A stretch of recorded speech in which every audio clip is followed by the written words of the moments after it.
Flashback Natasha, Yints, Kabul, Afghanistan, Wednesday, October 17th. Liz had me worried as hell because she should have contacted me by now. I searched with the computer to see if I could find information on her, and I got a pop-up which announced an email from her.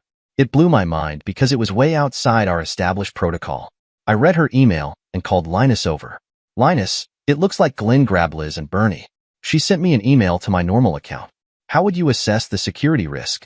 He stopped messing with the cute little Suzuki, came over and looked at the email. Well, it's not good that she sent it to your email account. But it was from a mobile phone, and you did go into the account through the web interface and a few proxy servers. I think you're okay, but make sure you don't reply to her. Come on, Linus. You keep forgetting I'm not a noob. He laughed and explained. No, I remember. I just like to tease you about it. I gave him a nasty look because it reminded me of an unpleasant chain of events early in Ben and my relationship, which we hadn't mentioned it before. You remind me of an old guy who liked to do the same thing. He was always trying to be funny in emails to me. I don't know if I took it wrong or read more into what he said than he meant, but his emails either upset me or offended me. We were like oil and water. He loved to tease me and wouldn't back off. Linus gave me a serious look and asked, "So what did you do?" Well, the last time he bothered me was the final straw. He ordered me to do something, so I stopped answering his emails and blocked his address on my account. I won't ever correspond with him or see him again. Linus was shocked. Damn, that's pretty severe, isn't it? Linus, I warned him multiple times, and Ben warned him multiple times, but he still wouldn't listen. He just kept after me. I had to do something because I would get angry at him, and then Ben would suffer. Linus said, "So you're warning me in a nice way not to go overboard with teasing you." I smiled at him and responded, "Please, especially right now. I have enough stress without you adding to it. I'm amazed you just didn't kick his butt. That's what I would normally expect you to do." Believe me, I thought about it. But I didn't do it out of respect for Ben and respect for him. Linus gave me a funny look and added, "Yints, sometimes you amaze me. I need to get back to work on the Suzuki." I felt much better knowing Liz was okay, and even chortled a little. She was going to kick Glenn's, but so hard he wouldn't be able to shit for a month, and he deserved it. I almost wanted to be there to see it. I checked the drafts folder of the account and found the reply from Matt and Jim, but didn't find anything from Jack yet. I decided to wait on a reply until he contacted me. I decided to get some sleep and said, "Hey Linus, I'm going to crash for a while." I lay down on the cot but couldn't get to sleep right away because I could sense what was happening to Ben. Flashback Glenn, Kabul, Afghanistan, Wednesday, October 17th. Things were royally screwed up now. All hell broke loose because somehow word leaked I had Liz and her cameraman locked up in the brig. Phone calls poured in from DC, and I was getting my butt chewed off on everyone. They even had audio of the conversation I had with the little bitch. And now other news crews were outside asking to talk to me. I pushed the button on the intercom and ordered, "Get Liz Morgan and her cameraman up here right now." I told my secretary to let everyone know I was in a meeting. I was so tired of dealing with the DC idiots. I was fuming as I waited for her to arrive. They showed her and the cameraman into the office, and she took a seat in the chair. She glanced at her watch, gave me a smug grin, and said, "Well, Glenn, this took about half an hour longer than I expected. I knew I needed to be more careful this time. Ms. Morgan, it seems we had a misunderstanding, and I'd like to apologize to you. I just wanted to make sure you and your cameraman were safe." She looked at me and responded, "Glenn, we know that isn't the truth. We need to talk in private." I looked at her and asked, "Ms. Morgan, I've already been burned by you. How do I know it won't happen again?" She stood up and said, "Bernie, here's my mobile phone. Take a hike, but stay close." The cameraman took the phone, left the room, and she continued, "Just so you know, Glenn, I don't totally trust you. If I'm not out of here in 30 minutes, Bernie contacts everyone again." Then she gave me the shit-eating grin and said, "I'm sure you don't want that to happen." "Liz, that was a sneaky trick you pulled on me," I barked. She shook her head and then explained the situation. "Glenn getting Marine on me isn't going to work. I'm not afraid of you, so knock it off. We can either talk, or you can get your butt chewed some more by my friends." I thought for a few moments and relented. "Okay, Liz, I want to know where Yints is." "Glenn, this isn't a lie. I don't know where she is right now. Do you know where she was earlier today?" "Glenn, I will answer this question for you honestly, but then you have to listen to me and answer my questions. Do we have a deal?" I thought about it and decided I can always BS her later, so I answered, "Sure, Liz, we have a deal." Yes, Glenn knew where she was earlier today, but she dumped Bernie and me because we're dead weight. "Liz, do you know what she's planning to do?" I was getting pissed because she kept grinning at me.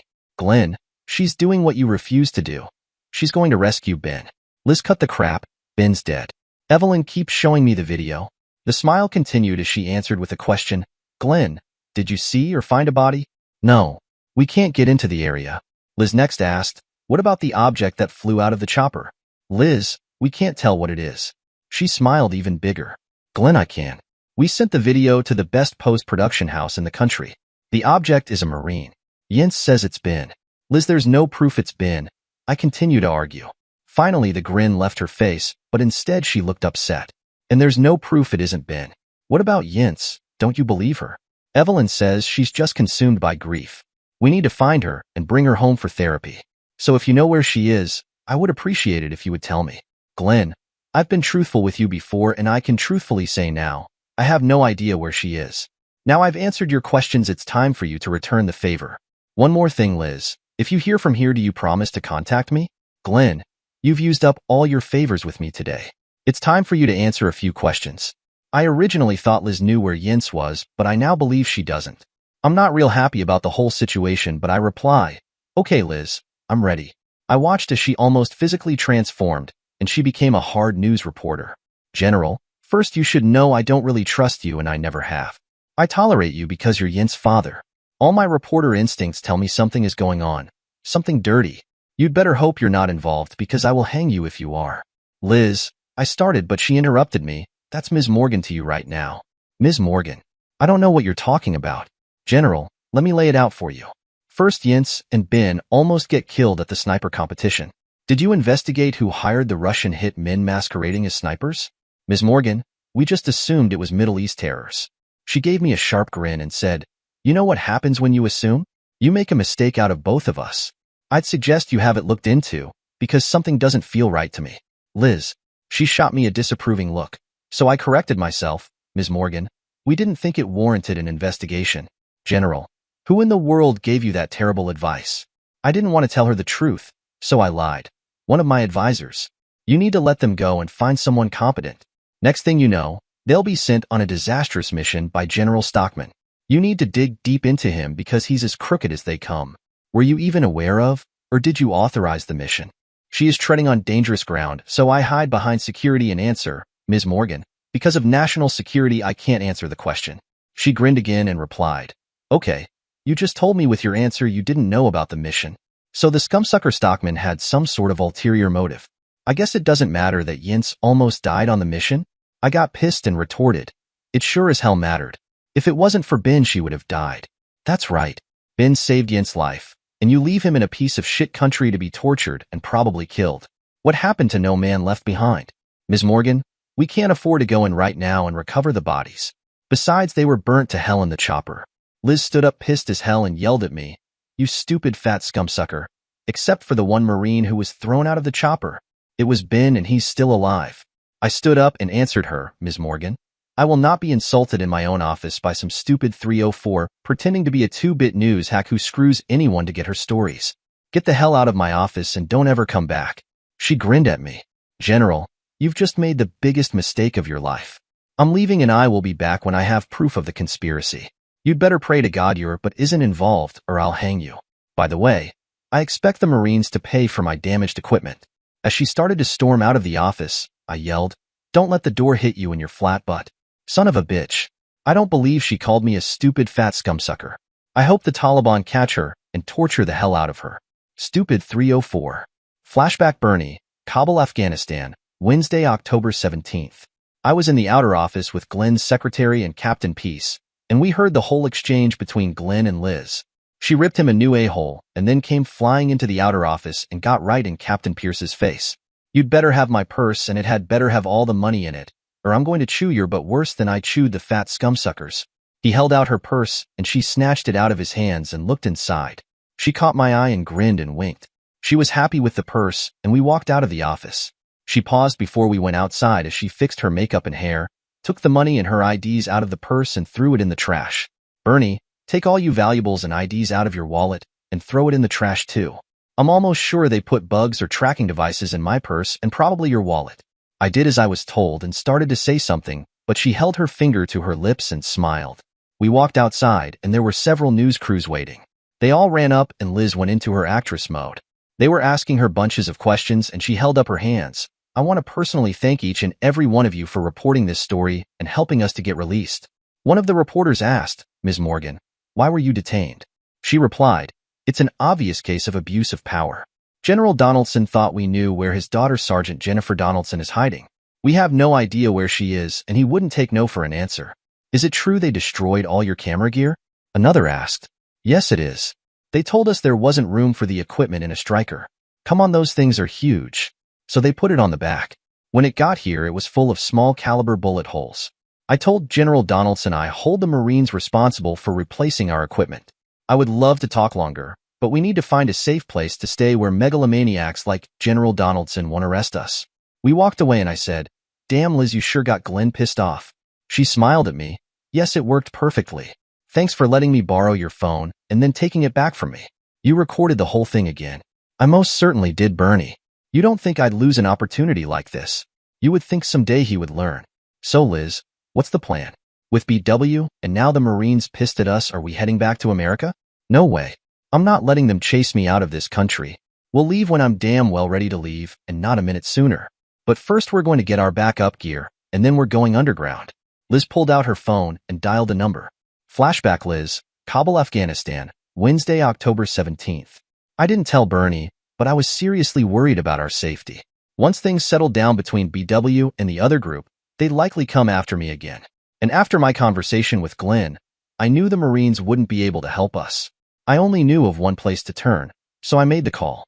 Greetings, Dariush. I bet you didn't expect to hear from me again. Ms. Morgan, it's truly a fortunate day for me to hear from you again so soon. I wish I could think it was to accept my previous offer, but I know better. Dariush, you charmer. No wonder everyone admires you. I called today to ask you for a favor. Ms. Morgan, I feel honored. This is the first time you have asked me for a favor. What may I do for you? Dariush, it seems I've gotten a few people upset at me, and I need a safe place to stay, and a couple of fearless bodyguards would be nice. Yes, Ms. Morgan, it seems like you and your friends being here have greatly helped my business. I had visits from both sides asking for information. So tell me which one is upset at you? Well, it would be BW and also the Marines. I hear him chuckle as he said, so it's true. You are the one who shot 4 BW ops and ran over one in a Humvee. Yes, they are very upset at you. But what did you do to the Marines since I thought you were good friends with them? It seems their general and I had a heated discussion, I said. He laughed. Ms. Morgan, I will gladly find you a safe place to stay. And I think we will be able to find men to be your bodyguards. Dariush, we are picking up our gear and I was wondering if we could get safe passage to your place and some sidearms? Ms. Morgan, I will send Amal in my Mercedes to pick you up. He will also know the correct response. I hung up the phone and we walked towards the gate. Flashback Jack, Wednesday, October 17th. The phone woke me and I was a little sleepy until I heard the disguised voice. It was as good as a cup of strong black coffee for making me instantly awake. It took about 2 seconds to figure out it was Yinz and to also figure out the website and the password. I hung up the phone and Masha said, Jack honey, who was that? Masha, it was a very strange phone call from Ben's fiancée, Jennifer Donaldson, and I need get on the computer. Jack, can it wait until morning? Come back to bed. No, Masha, I think this is important. I'd heard Ben was dead and Yinz was AWOL. I needed to get to the bottom of this. I fired up the computer and went to the email account and read her message. I couldn't believe it because she said Ben was captured and the Marines weren't doing anything about it. God damn it. I could not believe it. I spent the rest of the night checking out her story, and after the hours I spent researching, it checked out. I logged back into the email account and started a new message. I must say I am surprised and upset. I couldn't believe it, so I verified things, and you are correct. Jay, I am so sorry and you can count me in. Let me know when and where cause I want to kick butt and take names. Jay. I went back to bed. Jack, I missed you.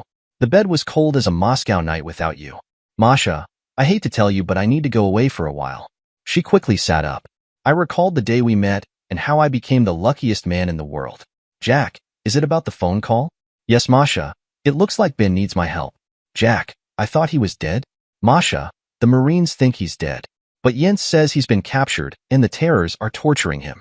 I saw a few tears in her eyes as she said, poor Jennifer, she must be going crazy. Jackie saved you many times and is responsible for us meeting and marrying. You must go and help. But please take care of yourself. Our baby will need a father when he is born. She is such a good woman and I am so lucky. I thought as I promised Masha, I will be back for the birth of our first child. I went into the second bedroom and made sure my go bag was ready. Then I went back to the computer and waited for Yint's reply. Flashback Natasha, Yints, Kabul, Afghanistan, Wednesday, October 17th. I slept like crap for about 2 hours and woke up with stabbing pains in my legs. It felt like something was eating them or biting at them. The pain disappeared when I woke up. I guess it was a bad dream. Linus had finished the shield on the front of the Suzuki and was sawing logs on the other cot. I sleepily shuffled over to the computer and checked the email account. I wanted to jump up and down because Jack was on board. I created a new message and posted it in the drafts folder. Okay guys, here's the deal. We need to move very quickly on this. M&J, tomorrow morning you two need to tell everyone you are going on a training run and accidentally get lost. You will really board a private jet at 0700 and be here tomorrow night. Make sure you leave everything so it looks like you are coming back. Do not tell your wives. Jay, tomorrow a jet shows up for you at the same time. I know you've already told him, but I know she can be trusted. I look forward to meeting you all tomorrow night. We will pick you up at the airport. Semper Fi, Jay. I set up the flights, leaned back in the chair and relaxed for the first time in weeks. I was almost asleep when the perimeter alarm started beeping. Linus was up in a flash and turned on the outside IR monitors. We both watched as a dog ran away from the building. I looked at Linus and admitted, damn, that scared the crap out of me. I was having such a good dream and the damn dog ruined it. Linus, it looks like my 3 guys are on board. They should be here tomorrow night. How's it coming with your guys? Let me check the computer. He wanted to check his site. It looks like only 2 can make it. One guy messed up his knee. I'll make the arrangements to get them here. He finished and I asked, Linus, will these guys be able to follow instructions? He replied, they should do well. Are you going to run the op? I think we'll run this as a team and all have an input. It would be a shame not to use all the experience we have on the team. In the field, I'd like to make Jack the lead and you the second. He looked astonished. Natasha, I figured you'd run the op in the field. Linus, I'm too emotionally attached to this to make good decisions. I trust Jack and you to make the right decisions. Natasha, I'm honored you trust me. One more thing, Linus. I'm going to ask you to watch me and make sure I don't do something crazy. I can't trust myself not get captured. I admitted and started crying. Flashback Linus, Kabul, Afghanistan, Wednesday, October 17th. Yints was very upset and I didn't know what to do. I wanted to hug her but was worried she'd kick the shit out of me. I needed to get her mind off things. Natasha, I'll get to work on the gear. Why don't you look at Stockman's files? She looked at me and cursed. Shit, I forgot all about those. Flashback Natasha, Yints, Kabul, Afghanistan, Tuesday, October 16th. Damn it. I just wasn't thinking straight. Too much worry, too little sleep and I'd forgotten all about the files from Stockman's computer. I opened the folder and realized we needed to save this somewhere in case this computer was lost. I went into Liz's secure server and uploaded the whole folder. Then I tried to unravel this convoluted mystery. There was so much data it was almost overwhelming. So I sat back, closed my eyes and analyzed the data. Sometime later I heard someone yelling, "Hey Natasha, wake up, you're snoring." It reminded me so much of Ben. I opened my eyes and expected to see him. I was disappointed when I saw Linus, and he must have seen it on my face. Gee Natasha, you don't have to look like you're upset to see me. Sorry Linus, I hope to see Ben. He used to tell me I snored. Then I realized, while I was sleeping my mind came up with a plan.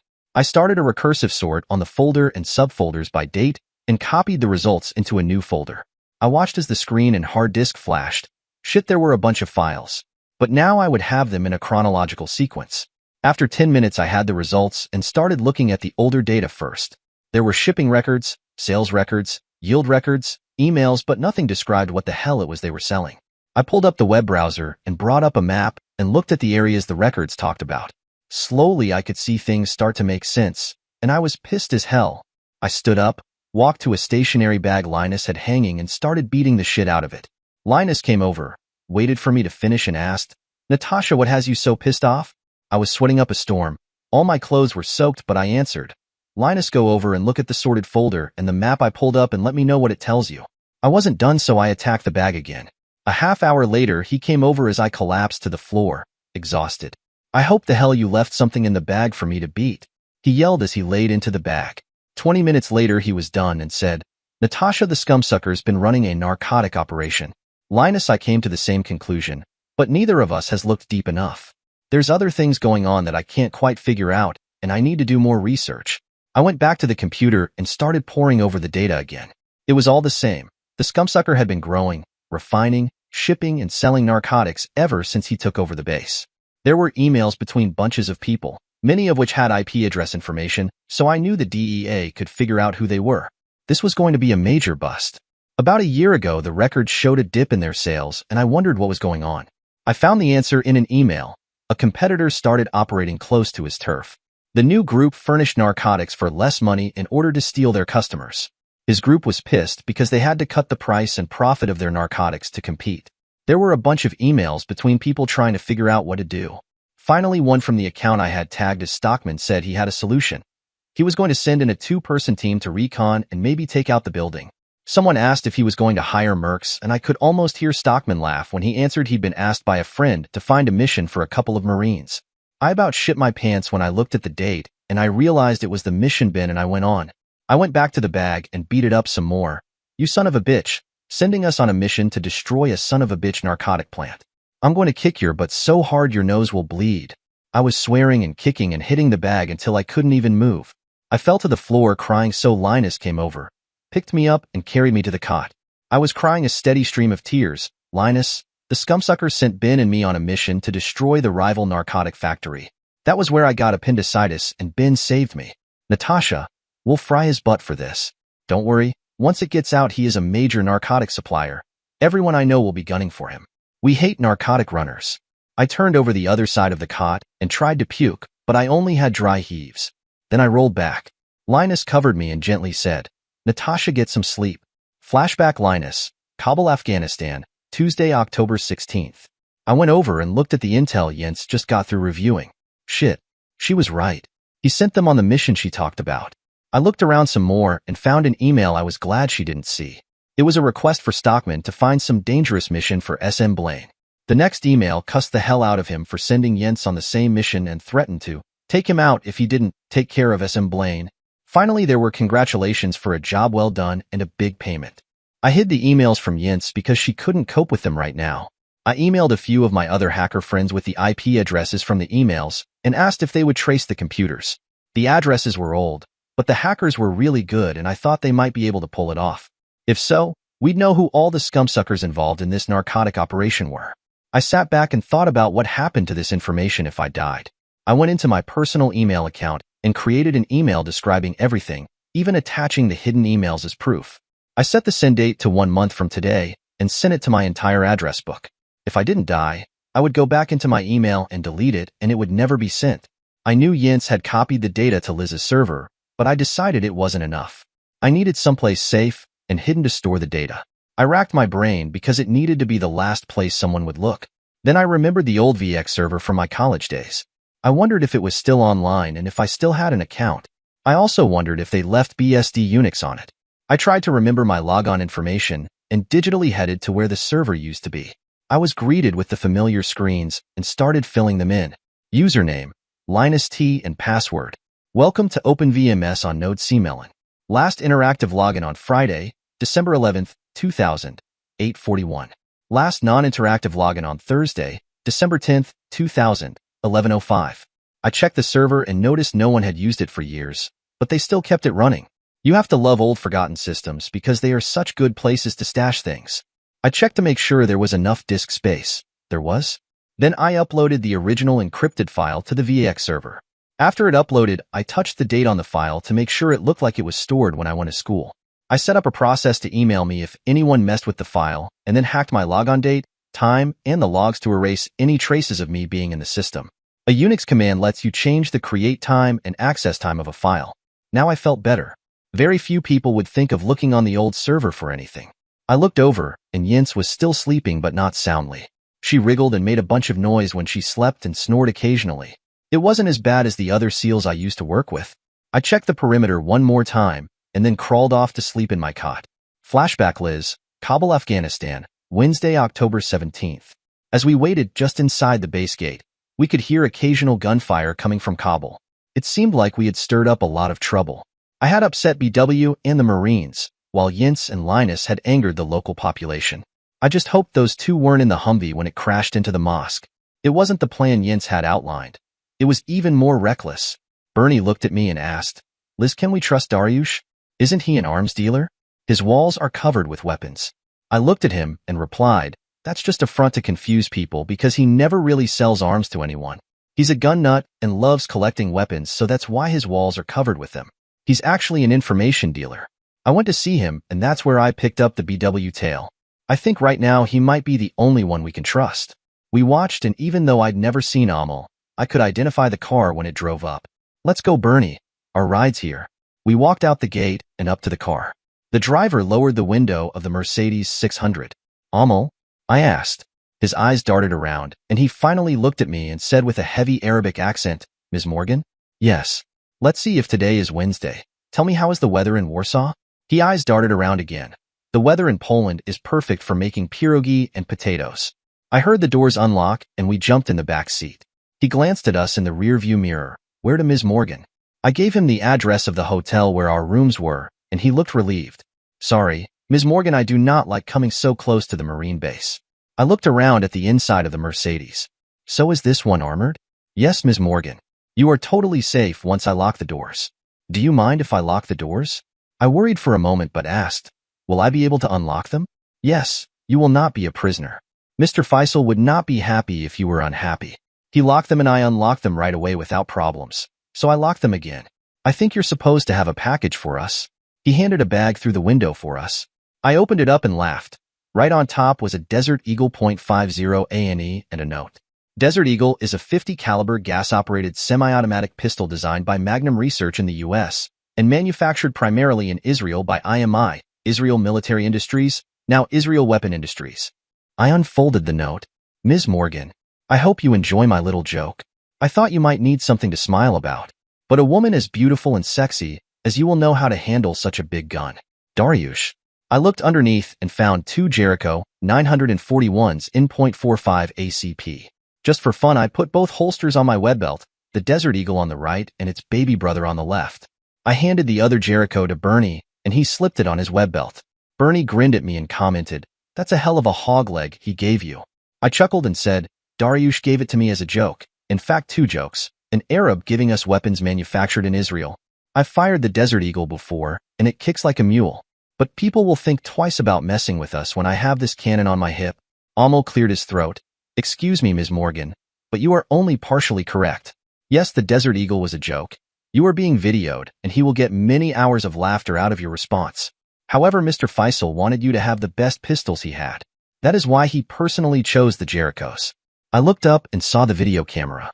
I pulled the Desert Eagle out of the holster and gave it a big, sexy kiss and caressed it with my fingers. Then I put it back in the holster, smiled and waved. Amal laughed and said, "Very good, Ms. Morgan. Mr. Faisal will laugh very hard from that." I watched as we sped through the streets and noticed how everyone got out of our way. Amal pulled up in front of our hotel, and I was shocked at how fast the doorman came to the car.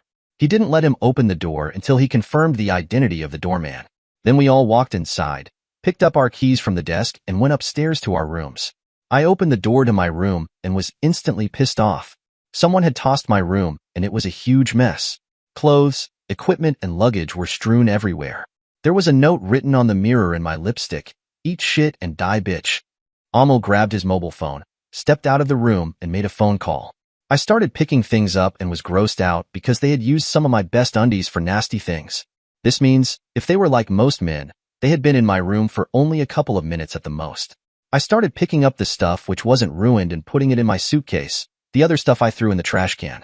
I was pretty sure BW visited my room, and oh, were they going to pay for their childish pranks. They should know better than to screw with the best, because when I get done with them, they're going to beg to be allowed to die like the rest. Flashback, Zarika, Tajikistan, day 21. I heard a noise and it woke me up. I whispered, "Yasmin, wake up. Something is outside the truck." For once, she did not complain but looked scared. I grabbed my rifle and whispered, "Yasmin, get your rifle and cover me." I moved to the back of the truck and looked outside. It was a bunch of sheep. I relaxed and said, "Yasmin, it is just a bunch of sheep. I'm going outside to see what is going on." I crawled out the back and looked around and saw it was a huge bunch of sheep with two boys taking care of them. They looked scared when they saw my rifle. I smiled and waved at them, and they looked more relaxed. Yasmin came out of the back. The boys looked at her and started talking to each other. "Zarika, who are the boys?" "They are shepherds." It was so funny. They were very scared when they first saw my rifle. Maybe you could ask them where the big road is, Zarika. That was a great idea, so I went and got the map. Yasmin, just in case, you stay here and cover me. I walked up to the boys. Hello, I am Zarika. The older boy said, I am Aryan. What are you two girls doing here? You are trespassing because this is where we graze our sheep. I did not like his tone and thought about kicking his butt. I decided I needed more information first, so I answered. We were driving last night and needed a place to sleep. He laughed but didn't believe me. A little girl like you driving a big truck like that. I think you are lying. I thought about pointing my rifle at him but decided it would be too easy. I should have known better than to ask a simple stupid shepherd anything. He bristled and boasted. You would not talk so big if you did not have a nice rifle. I walked over to Yasmin to hand her my rifle and he bragged some more. See, Elisher, I told you she was just a little girl and a coward. Yasmin said, Zarika, be careful, he is bigger than you are. I smiled at her and added, but he did not have been to teach him how to fight. I handed her the rifle and the map and walked back towards the boys. I yelled, Aryan, I do not have the rifle now. So you stupid son of pigs, what do you plan to do about it? He yelled in response, you had better take it back. So I oinked at him. It was not as good an oink as Yasmin would have made, but he knew what I meant. I yelled back to Yasmin, I smell pigs here. He got very upset and came running towards me. I will teach you, worthless girl, to talk to me that way. I waited for him to run close. He tried to grab me and I moved to the side and he missed me. I tripped him when he ran past and he fell to the ground very hard. Elisher yelled, get up, Aryan. She is embarrassing you. I laughed at him. What is wrong, Aryan? Is a little girl better than you? He jumped up and came at me again, this time slower and more carefully. Ha, silly girl. Why are you standing so funny? I do not think you know how to fight. I waited until he got close enough and showed him why I was standing funny when I kicked him in the chest. He fell backwards on the ground and Elisher teased. Aryan is getting beat up by a girl. I started oinking at him again and Yasmin even joined me. Aryan jumped up and ran at me again. I will kill you, you worthless infidel. I did not move fast enough and this time he grabbed me. I locked both my hands together and slammed them down on in the middle of his back as hard as I could. He fell to his knees and I brought my knee up under his chin. He fell over and did not move. Elisher yelled, did you kill my brother? I yelled back, no, I just made him go to sleep. Come over here and see. He replied, first you have to promise you will not hit me. I will not hit you if you do not hit us or call us names. He slowly walked up and looked at his brother who was starting to move again. I walked over by Yasmin and took my rifle. Zarika, look, a man is walking this way.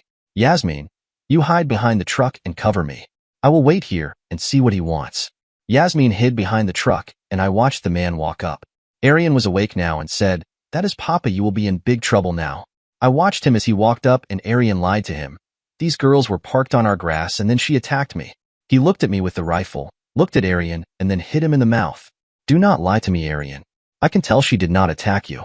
Tell me the truth or your back will feel my rod. I felt sorry for him and said, excuse me, sir.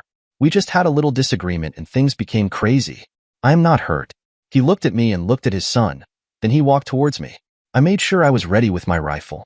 He noticed and stopped about 10 meters away. I have heard rumors about a strong warrior with 2 warrior girls who killed many Taliban in Afghanistan and came into Tajikistan in an ugly truck. Do I have the honor of talking with one of them now? I did not want to tell him the truth as I replied, I might be one of them. Why do you ask? Because if you are one of them, then I think my stupid son is lucky to be alive. I needed to say something good but not really answer his question, so I said, your son is strong, but he is not wise like you. I watched his eyes and chest like Ben taught me. I saw him relax and knew we would be okay. I am sorry my stupid son bothered you, and I am grateful you did not kill him but taught him a lesson. Feel free to stay here in your truck as long as you wish. My boys will not bother you again.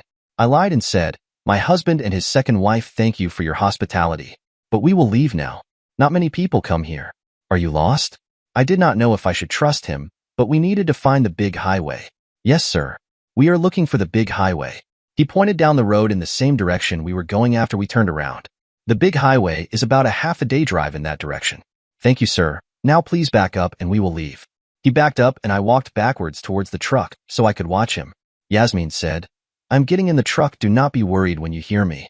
I heard her get in the truck and start the motor. I opened the passenger door and we drove off. Flashback, Yasmin, Tajikistan Day 21. It was fun watching Zarika beat up the mouthy big boy. I said as we drove away, Zarika, you fight very well. I was worried he would hurt you.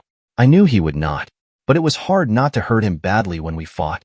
I would like to drive for a while. Is it okay? Yasmin, I do not trust the man and his sons. I am worried he or other bad men might try to follow us.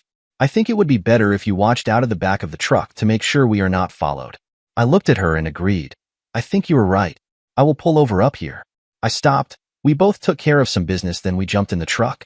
At least we know where we need to go. I'm sorry I told us the wrong direction yesterday. Do not worry, Yasmin. It was the right road. Will you get in the back now and use your good eyes to watch for us? Okay, big sister. I guess we cannot sing today. I crawled in the back and kept watch. I was excited because soon we would be to the big road, and then we could go to the special place Ben told us about.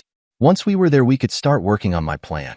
Flashback, Jack, late 1999, SSN 22 deployed. We stopped short of the top of the ridge to take care of some business and make some adjustments to our ghillie suits since they needed to blend in perfectly. Ben did a good job with his, so I made a few little adjustments and we were ready. Leaving the water gear below the top, we inched our way up to the top of the ridge. It was about 15 minutes until we had eyes on the compound. I wasn't worried about them hearing us, so I said, Ben, freeze. I want to make sure no one noticed us. It was still early enough in the morning and the guards might still be waking up. We waited for another 15 minutes and I said, okay, let's set up.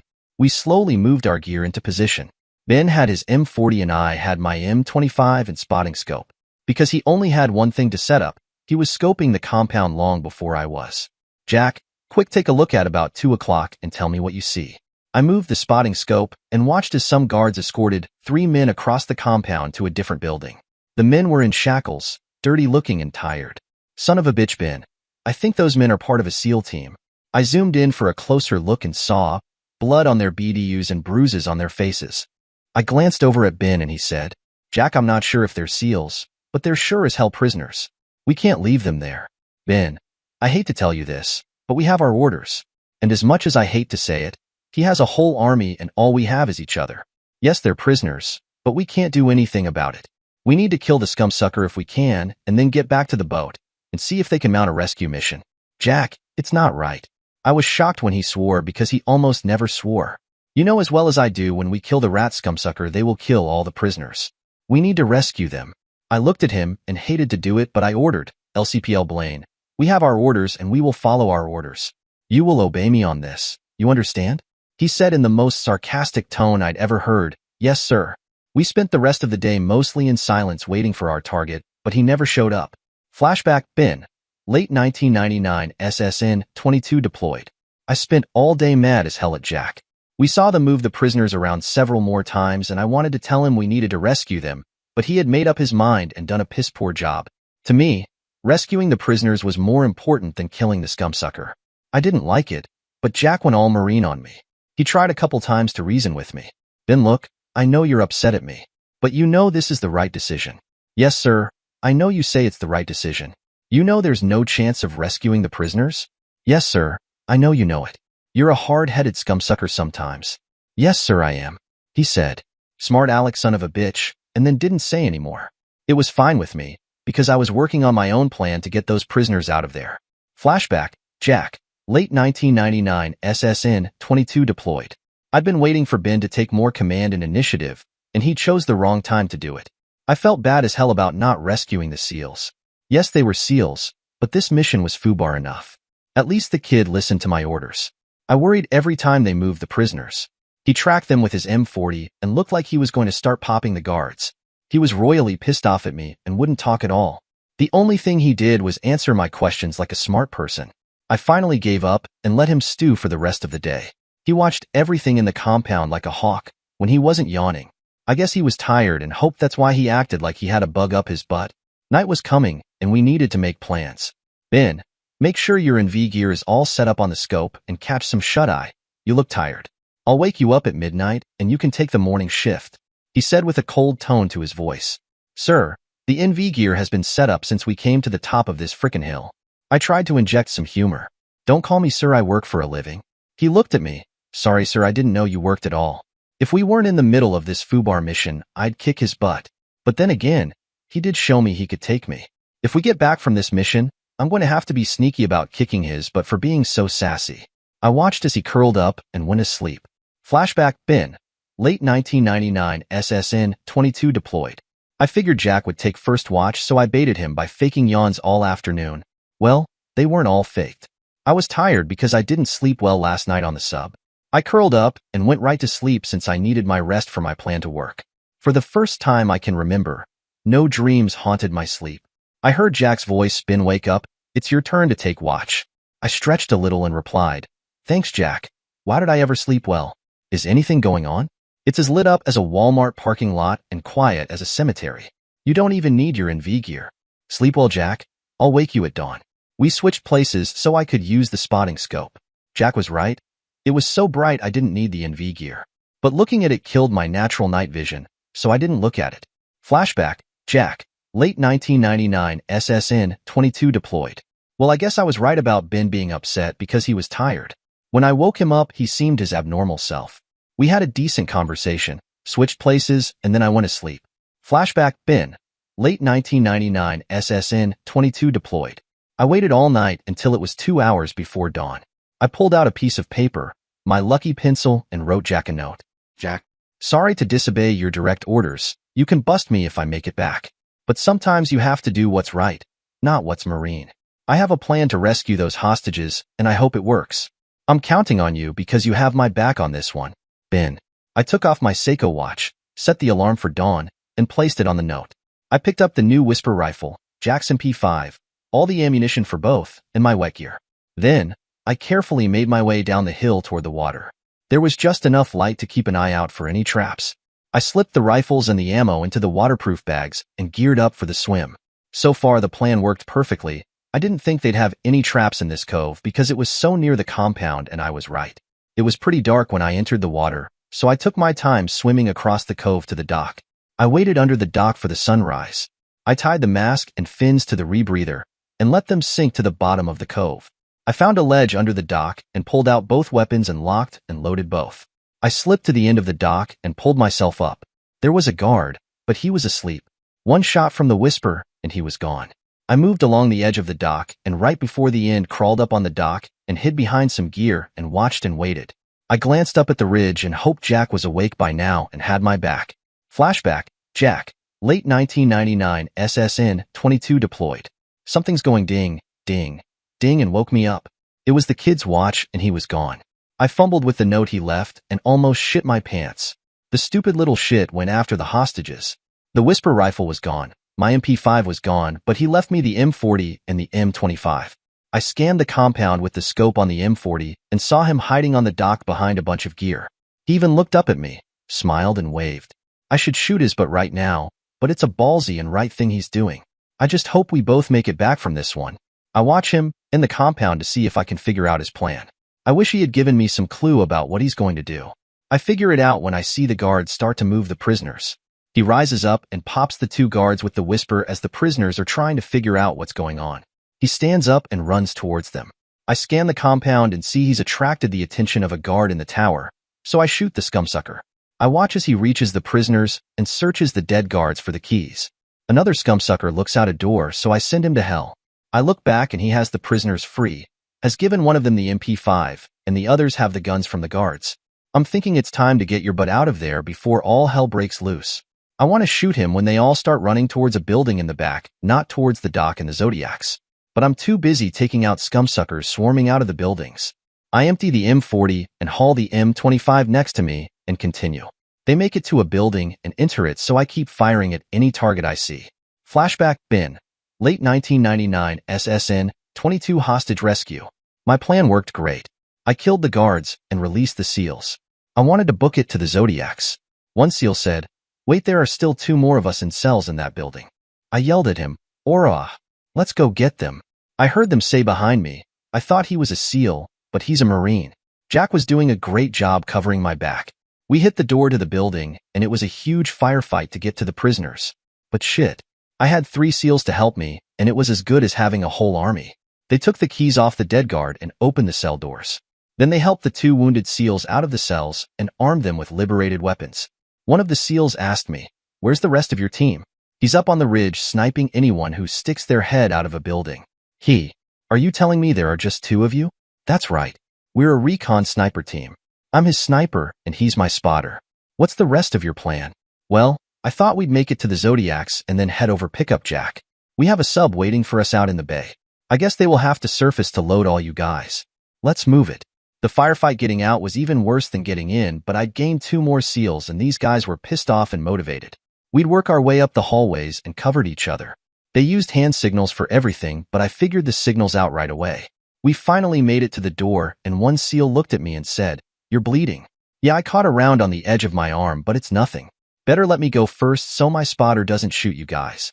I slowly opened the door. Flashback, Jack, late 1999, SSN, 22 hostage rescue. I had my hands full because Ben stirred up a hell of a hornet's nest. There were so many targets I was firing as fast as I could. The good news was the targets were firing everywhere and making so much noise no one heard my shots. So they still didn't know I was up on the ridge. I switched over to the M25 because I had 15 rounds in each mag and could fire faster. And at this range it was accurate enough. It seemed like a lifetime ago Ben went into the building with the 3 SEALs, but it was probably only 10 minutes. Things were slowing up outside because they didn't know where I was, but they knew if they stuck their heads out they were getting shot, so they went turtle on me. Then I got lucky. I scanned the main house and saw the rat scumsucker target looking out the window. I slipped over to the M40 and ranged him. Damn, I wished Ben was here for this shot, but I took the shot and watched him fall. The unfortunate thing was the M40 didn't have a flash suppressor, so some of the targets finally made my location. But their M16s didn't have quite the accuracy at this range as my M25. It did bother me that some rounds were occasionally coming close. If they have any sniper rifles, and I bet they do, things were going to get dicey. I finally saw the door slowly open on the building Ben had entered. I watched closely as he peeked out. It was easy to recognize him because he was still wearing his wet gear, so I started providing cover fire, hoping they could make it to the dock and the boats. Flashback, Ben, late 1999, SSN, 22 hostage rescue. I opened the door and heard the distinctive bark of Jack's M25 and knew we had some cover fire. Okay guys, it looks like Jack's giving us some cover, but it's going to be hell getting to the Zodiacs. One of the wounded SEALs said, "Let me go first. I'm all tore up anyway." I yelled at him, "Like hell you will. I didn't risk my life for you guys, so one of you can throw theirs away. Cover my back and then follow me." We had an advantage I didn't think about since this building was towards the back of the compound. The ridge was all the way across the compound, so the guards were hiding behind things from Jack, but were exposed to me. I handed the M16 I'd taken to a SEAL, pulled up the whisper and said, "Time to do the voodoo I do so well." I braced it against the edge of the door and started taking down the guards. "Damn, that's the quietest rifle I've never heard," one of the SEALs said. It made me laugh and I missed a shot. "Hey, you missed that one," a SEAL chided me. I looked at him and threatened with a smile, "Don't make me miss another or I'll get really pissed off." I emptied the first mag and jacked in another. A SEAL yanked me inside just as some rounds slammed into the door frame. He let go a burst with his M16 and took a guy off the roof. "Thanks," I said. "No problem." Things were thinned out enough, so I grabbed my M16 and said, "Okay guys, cover me as I run to the truck over there." 2 of them moved to the doorway and I took off running. They were laying down a hellacious cover fire for me. I made it to the truck and fell and rolled underneath it. I grabbed the M16 and started providing cover fire as the SEALs made their way to the truck. Jack was helping, and I felt like we had things well under control. We would work our way to the Zodiacs using all the cover we could. When the last SEAL arrived at the truck, I took off for a bunch of crates. Again, Jack and the other SEALs were peppering the area with rounds. I was in a hurry, didn't pay enough attention, and I ran around the side of the crates, right into a guard and fell on top of him. We started fighting and struggling with each other. Then his head exploded and he went limp. I looked up and could imagine Jack grinning at me. It was a hell of a shot. The SEALs caught up with me. "Damn, you blew his head clean off." I grinned and replied, "It was my spotter who did it." We worked our way to the last good cover before the dock and the Zodiacs. I looked at the SEALs and said, "Okay guys, don't laugh, but I don't know how to run one of those boats. So you guys go first, get the Zodiac ready, and I'll be last and cover you." To their credit, they didn't laugh, but they did smirk. It was hard as hell for them to make it to the Zodiac, and a couple of them got hit. My time came as I threw down the M16 and ran for the Zodiac as fast as I could. It hurt like hell when... Flashback, Jack, late 1999, SSN, 22 hostage rescue. Ben and the SEALs were kicking butt. They'd made it as close to the dock as they could using cover, but now they had a long run to get to the Zodiacs. The barrel of my M25 was smoking because I'd fired it so much. But God, it's just a rifle and I can get another. I ran out of mags and was using stripper clips from Ben's rifle to keep reloading. I'd reload, wait for the next seal to run. I'd empty the mag, then reload again. Damn, he rescued 5 seals and he should get a medal for this. But it's a covert mission, so there will be no medals for my boy's chest. Just a handshake and the undying gratitude of 5 men. I see him take off for the Zodiac, and I'm doing my best to keep him covered when I see him grab his leg, roll and fall. Shit, he's been hit. Get up, damn it. I watch as he struggles, gets back up and limps to the Zodiac. One of the seals runs back to help him, and they pile in the boat and take off towards my side of the cove. Time for me to move my butt. I grabbed the weapons, left the rest of the gear, and started running down the slope. The scumsuckers could see me well now, and were trying their best to shoot me. I was zigging and zagging and falling and rolling and made it to the beach with some time to spare, so I returned fire. Whoever was driving the Zodiac was dodging even more than I was. They got close. I ran out in the water and yelled as something went through the sole of my boot and into my foot. The Zodiac roared up and the seals just grabbed me and hauled my butt aboard. Then they spun it around and headed out of the cove. I looked over at Ben and he said, "Jack, what the hell is wrong with your foot? It's bleeding?" I look at him and he looks like hell. His arm is bleeding and so is his leg. The seals improvised a field dressing for it out of some pieces of their BDUs. "Ben, you're a great one to talk. You look like hell." He smiled and looked at the seals, "But I feel like $1,000,000. I love it when a plan comes together." "Well, then you're really going to like this. Not only did you rescue the seals, I killed the rat scumsucker target." The seals started cheering. "Damn, that's the second best news we've had all day," one shouted. I asked, "What's the first?" "They sent you guys to rescue us." Ben looked at him and said, "Sorry guys, they didn't even know you were alive. We were sent in to kill the rat scumsucker, and that was all." One seal looked at me. "So you just decided to rescue us?" Ben piped up, "Yes, this was Jack's plan. Our orders were to kill him, but Jack did the right thing, and we rescued all of you." I pretended to wipe some water out of my eyes, but it was really tears. "So where the hell is the submarine?" the seal driver asked. I did my best to try to direct him where it was. I looked at my watch. It was 1:30. Shit, they won't surface to periscope depth for another 30 minutes. There was a crack as a round whistled past us. Ben said, "Looks like they had Zodiacs we didn't destroy." Jack handed me my M40. The seal driver was juking the Zodiac all over the place. "You can't expect to hit them with your sniper rifle," he said. Ben motioned one of the seals to sit on the back edge of the Zodiac and put the rifle barrel over his shoulder. Ben said, "When I tell you, hold the Zodiac straight." I watched as he lined up the target the best he could, then he yelled, "Now." The driver stopped swerving. Ben aimed and pulled the trigger and took out the driver on the other Zodiac. Their Zodiac started careening wildly across the water until another driver took his place. Flashback, Captain, late 1999, SSN 22. It was early morning and 50 minutes until time for us to run up to periscope depth again to check for the Marines. I paced the deck and waited as the sonar room announced, "Sir, we have unusual sounds." "I don't think it's in the water. It sounds like hail hitting the water." I walked into the sonar room, listened, then ordered, "Get Riggs up here now. I want his ears on this." Riggs was my best sonar operator. I kept listening, trying to figure out what it was. It did sound like hail, but not quite like hail. Riggs walked in looking sleepy. He'd been running extra shifts because he was worried about the Marines. The kid gave him back $1,000 and had won a real friend. "What do you have, sir?" he asked. "I don't know, Riggs. It sounds like hail hitting the water." He took over the sonar, slapped on the headset, listened, then he ran it through the audio analyzers and listened some more. Finally, he looked at me. "My best guess, sir, is small arms fire, and a lot of it. It's coming from the cove where the base is and sounds like a war going on." I looked at him and thought to myself, Riggs is really good and I've never known him to make a mistake. But this was supposed to be a covert operation. Surely those 2 Marines wouldn't have attacked the base. I ordered my crew, "Run us up to periscope depth and hold. Riggs, keep me apprised of the situation," I said, and continued pacing. If it was small arms fire, it was thousands of rounds of small arms fire. 20 minutes later, Riggs announced, "Sir, we have a fast-moving Zodiac in the water. It sounds like it's from the cove with the base."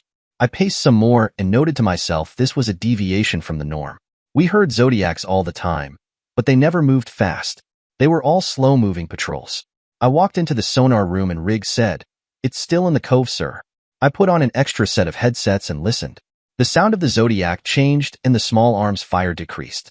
Riggs said, "Sir, the Zodiac has left the cove. It sounds like it's headed straight out in the Gulf." I heard a new noise and Riggs said, "Sir, a second Zodiac is leaving the cove. It sounds like the first Zodiac is heading towards us." I pulled off the headset, walked over, and raised the periscope. I did the required 360 and then focused on the Zodiac and zoomed in. It was the Marines and 5 others in the front Zodiac and a bunch of others in the back Zodiac. The front Zodiac was weaving and bobbing and going crazy. I couldn't figure out what the young Marine was doing, but it was strange. The front Zodiac stopped weaving, and the next thing I know the back Zodiac lost its driver and almost capsized. I step away from the periscope and lower it. Riggs, what's the last known contact on the mini-sub? Sir, 4 hours ago as it docked. We'd spent the last day listening to an incredibly noisy and annoying 525 mini-sub as it patrolled the area. The minute they fired up the electric motors and left the dock, Riggs knew right what it was. Intel said the mini-sub was retrofitted by some Russian engineers to turn it into a mini-attack sub. It was assumed to have 4 forward torpedo tubes, so we had to be careful. The crew on the 525 wasn't trained very well. They were noisy and several times they turned too fast and cavitated. And their sonar operator had to be an amateur. He pinged the hell out of everything and never found us. I looked at my XO and ordered, battle stations and get this boat on the surface now. We have a Zodiac coming in with the 2 Marines and 5 others. We also need an armed deck crew prepared to repel boarders. Riggs, keep listening for the 525. I want to know if someone even farts on the 525. XO, load forward and aft tubes with -48 Malawian Kwacha's ADCAPs. -48 Malawian Kwacha's ADCAP, for advanced capabilities, wire-guided and self-homing torpedo. One of the 3 major torpedoes in the Navy inventory. Wire-guided and self-homing. Fire control. I want a fire solution on the 525 when we hear it. I paced the deck and proudly watched my crew operating like a well-oiled machine. Flashback, Jack, late 1999 SSN, 22 hostage rescue. Ben nailed the Zodiac driver and gave us some time, but it was still 10 minutes until the sub was supposed to look for us. I was totally surprised when a SEAL yelled, "Sub off the port side." I turned and there she was sitting on the surface waiting for us.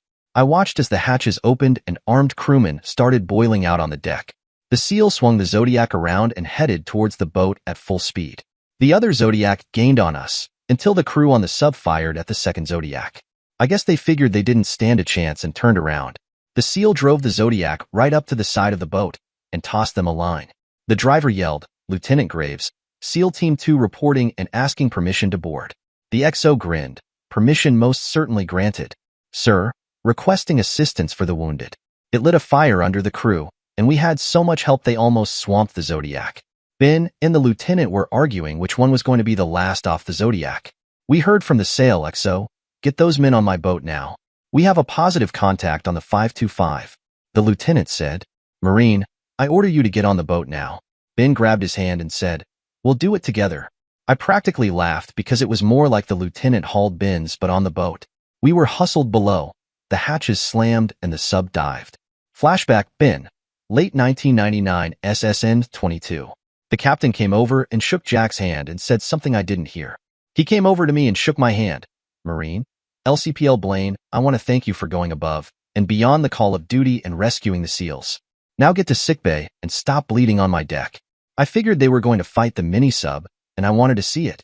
"Sir, sorry about bleeding on your deck, but if you're going to fight the mini-sub, I request permission to watch." He looked at me and grinned. "Shit, I guess you've earned the right to bleed in my boat. Just stay out of the way and let us do our job. Chief, get someone up here to take care of this Marine's wound." I moved back in the corner and watched in total fascination. Flashback, Captain, late 1999 SSN 22.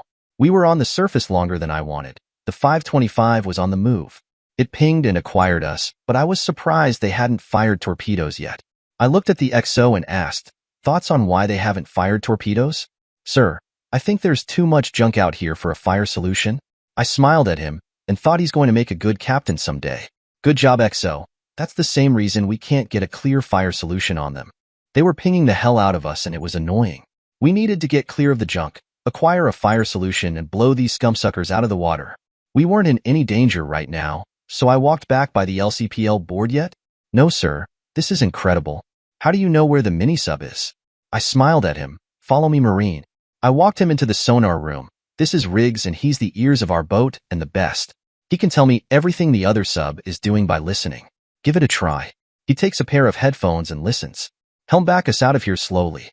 Riggs, let me know what's going on with the 525. Fire control, I want the solution." Riggs said, Sir, torpedoes in the water. They are Russian 553s, most likely TT-1s. 533mm TT, one multipurpose wire-guided and self-homing torpedo. Designed to defeat modern submarines of any type sailing at any depth and speed, as well as large displacement surface ships in any area of the world ocean. Fire control, do you have a solution? No, sir, still too much junk. I thought to myself, then they can't have a fire solution on us yet. Steady, crew, I think they're just wasting fish. Riggs, tell me about those fish in the water. Sir, they are still on wire and we heard a couple of explosions, and they just ran into some junk. I smiled and ordered, deploy countermeasures. Back one half. I knew these guys weren't very good and thought the bubble canisters and cavitation might confuse them. I heard the bubbles from the countermeasures as we passed through them, and the screws were making a hell of a noise. Full stop. Take us to 3 feet from the bottom.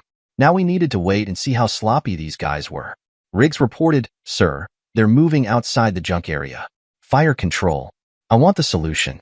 Sir, we have a solution. Fire tubes 2 and 4. I felt the boat jump as the fish were away. Riggs said, sir, 2 more 553s in the water. How close? A minute and a half. Fire control. Time to target on our fish? 1 minute, sir. Okay, crew, let's put some distance between us and those fish. Come up to 50 back 1/3. I knew I was chancing cavitation going 1/3 backwards, but I wanted some distance between us and those 553s. Fire solution. Cut the wires at 30 seconds. I want to be able to maneuver. Riggs, what's going on? Sir, the 553s are still headed at us. Fire solution. Have the Mk-48 self-homed? Yes, sir. Cut the wires, helm hard about, 1/3 forward speed after turn, and dump full countermeasures. Sir, fish running free and self-homed. Sir, coming about. Riggs reported, sir, 553s still coming, 45 seconds to impact. Sir, turn, finished 1/3 ahead. Full countermeasures deploying.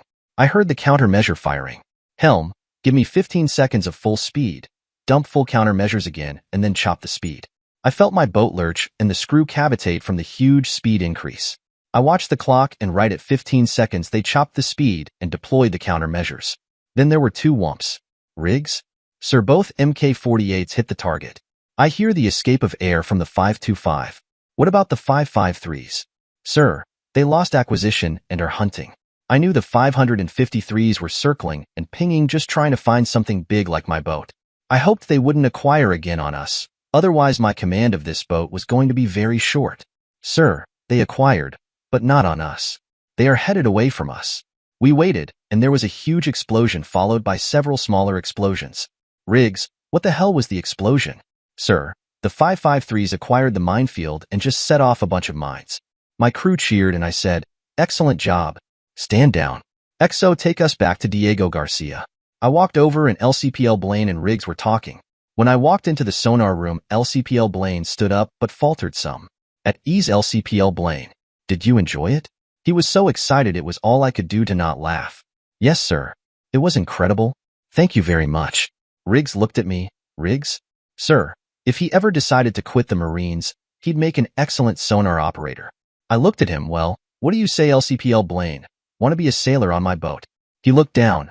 I don't want to insult you or your fantastic boat, but it would drive me crazy not seeing the sun, feeling the breezes and hiking in the forests. I smiled at him. Then what are you still doing bleeding all over my deck, Marine? Get your butt to the sick bay. Riggs, give him a hand. I watched as he hobbled off to the sick bay and looked over at the chief. He walked over and said, Sir, I will clean up all the blood. I addressed my crew. Many of you were with me when our boat was christened and saw the champagne break over the bow. As proud as I was of the christening that day, I am even more proud today because the SEALs and LPCL Blaine have christened our boat with their blood. Flashback, Ben. 9 years old, my bar mitzvah, day 4. I slept so good, right up until a branch snapped and woke me up. I sat upright and knew what it was right away from the smell, a bear. Oh no, I didn't throw the fish bones far enough from camp last night. I'd slept too long and the fire was out. I strained my eyes and couldn't see him, but my ears could hear his breathing and huffing. I grabbed my possibles bag and slowly stood up. There was just enough waning moonlight to make out the cabin, so I started moving towards it. The bear heard and started towards me. I ran, just made it inside the old cabin, slammed the door and dropped the crossbar.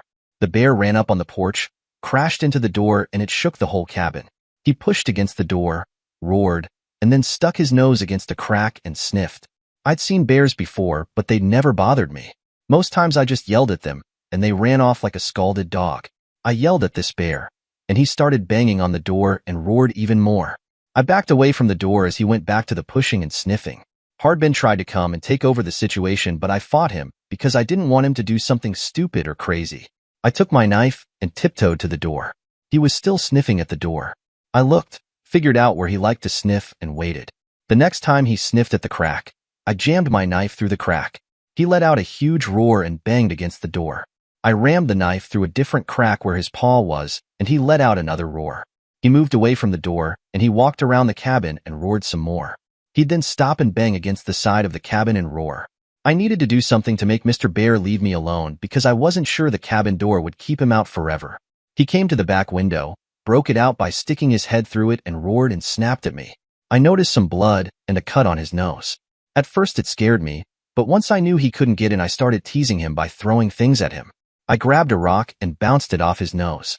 He let out a huge roar and backed away from the window. Then his paw came through the window. He could either stick his head or his paw through the window, but not both at the same time. He took his paw out and stuck his head back in and continued to snap and roar at me. I kept throwing things at him, and when I'd hit him, he'd get even more upset. There was a big stick in the corner, so I ran and grabbed it and moved to the side of the window where he couldn't get me. I hit him on the head with it, and he roared and pulled his head back out. I waited, and he stuck his head back in, so I hit it again. I laughed because it reminded me of this game I played at a circus called Whack-a-Mole. I had my own version called Whack-a-Bear. He was sure intent on getting me. I don't know why, perhaps it was personal with him. He stuck his head in the window, so I whacked it, but this time he bit the stick and started shaking his head. He pulled the stick out of my hand and snapped it in two. Then he started slobbering and biting at the window frame of the cabin. Finally, I remembered something and had a plan. I took the plate and set it on the table, pulled some of the inner bark out of my possibles bag and put it on the plate, used my fire tube to start a little fire, rolled up one of the magazines I found and made a torch. I ran over to the cabinet, pulled out the kerosene lamp, removed the top and waited. Mr. Bear stuck his head in the window, and I threw all kerosene on him. It must have stung some because he roared really big. Then I took the magazine torch, ran as close as I dared and threw it at him. I watched as he slowly caught fire. Once he figured out he was burning, he roared real big and took off out the window. I heard him continue roaring as he ran into the woods. I sat down on the floor, trembled, and realized how scared I was. But I beat Mr. Bear without Hardbin's help. I leaned up against the side of the cabin, fell asleep, and woke up several hours later when the sun was up. Scratching my head, I wondered if my ordeal with Mr. Bear was real or a bad dream. I looked at the broken window, the blood on the floor, the mess on the table, and the teeth marks on the window frame, and knew it was real. I strained my ears but didn't hear anything but the normal forest noises. I got up, went over the window, and carefully looked outside. Still no bear. I finally got brave enough and went to the door, put my ear against it and listened. No bear. I grabbed my possibles bag, opened the door, went outside, and saw the big claw marks on the door. I didn't want to look around anymore because I thought the bear might come back. So I took off running down the creek and towards our cabin. Tuesday, December 11th. Present. Ben. Evergreen Air flight home. I wake up but can't get back to sleep. I keep thinking about everything, trying to look at it and wondering if I'm doing the right thing. A huge part of me wants to turn this plane around and go back to Ramstein since I feel that's where I belong, taking care of the trash. I've done it for so many years it's now second nature to me. But this ordeal, the capture, the escape, and the wound have changed me. When I was captured, I kept waiting for rescue to come because I knew it would. No man left behind. Finally, when rescue didn't come, I did it myself. When Zarika, Yasmin, and I were fighting our way to Dushanbe, I kept hoping to run into our troops looking for me. And then when they weren't there, I did it myself. And now this arm, this worthless piece of shit arm. No, it's not an arm. It's just a meat club now. I should have died an honorable combat death, which was my calling.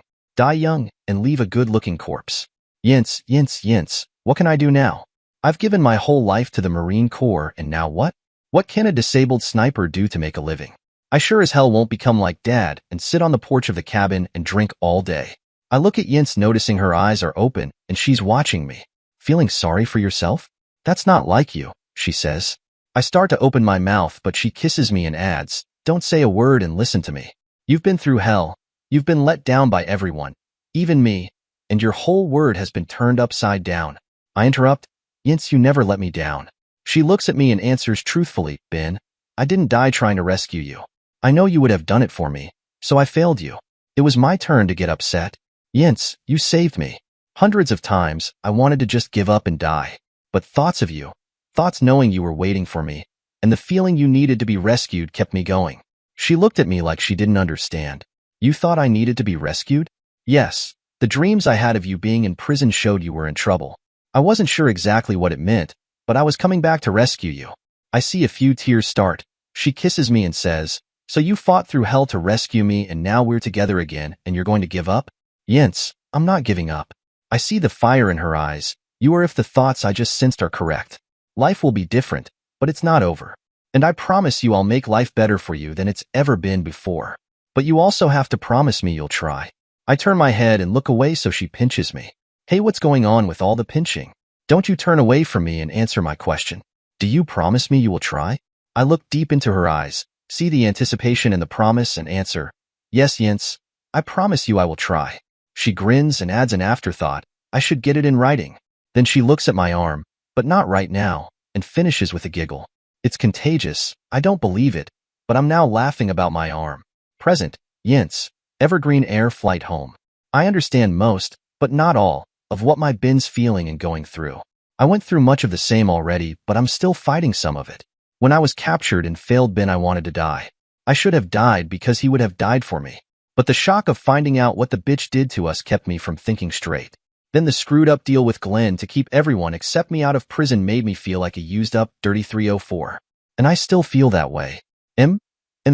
That's a nice kiss Ben's giving me. What's he doing? He pulls away and whispers in my ear. Yince, you're my used up, dirty 304 and I love you.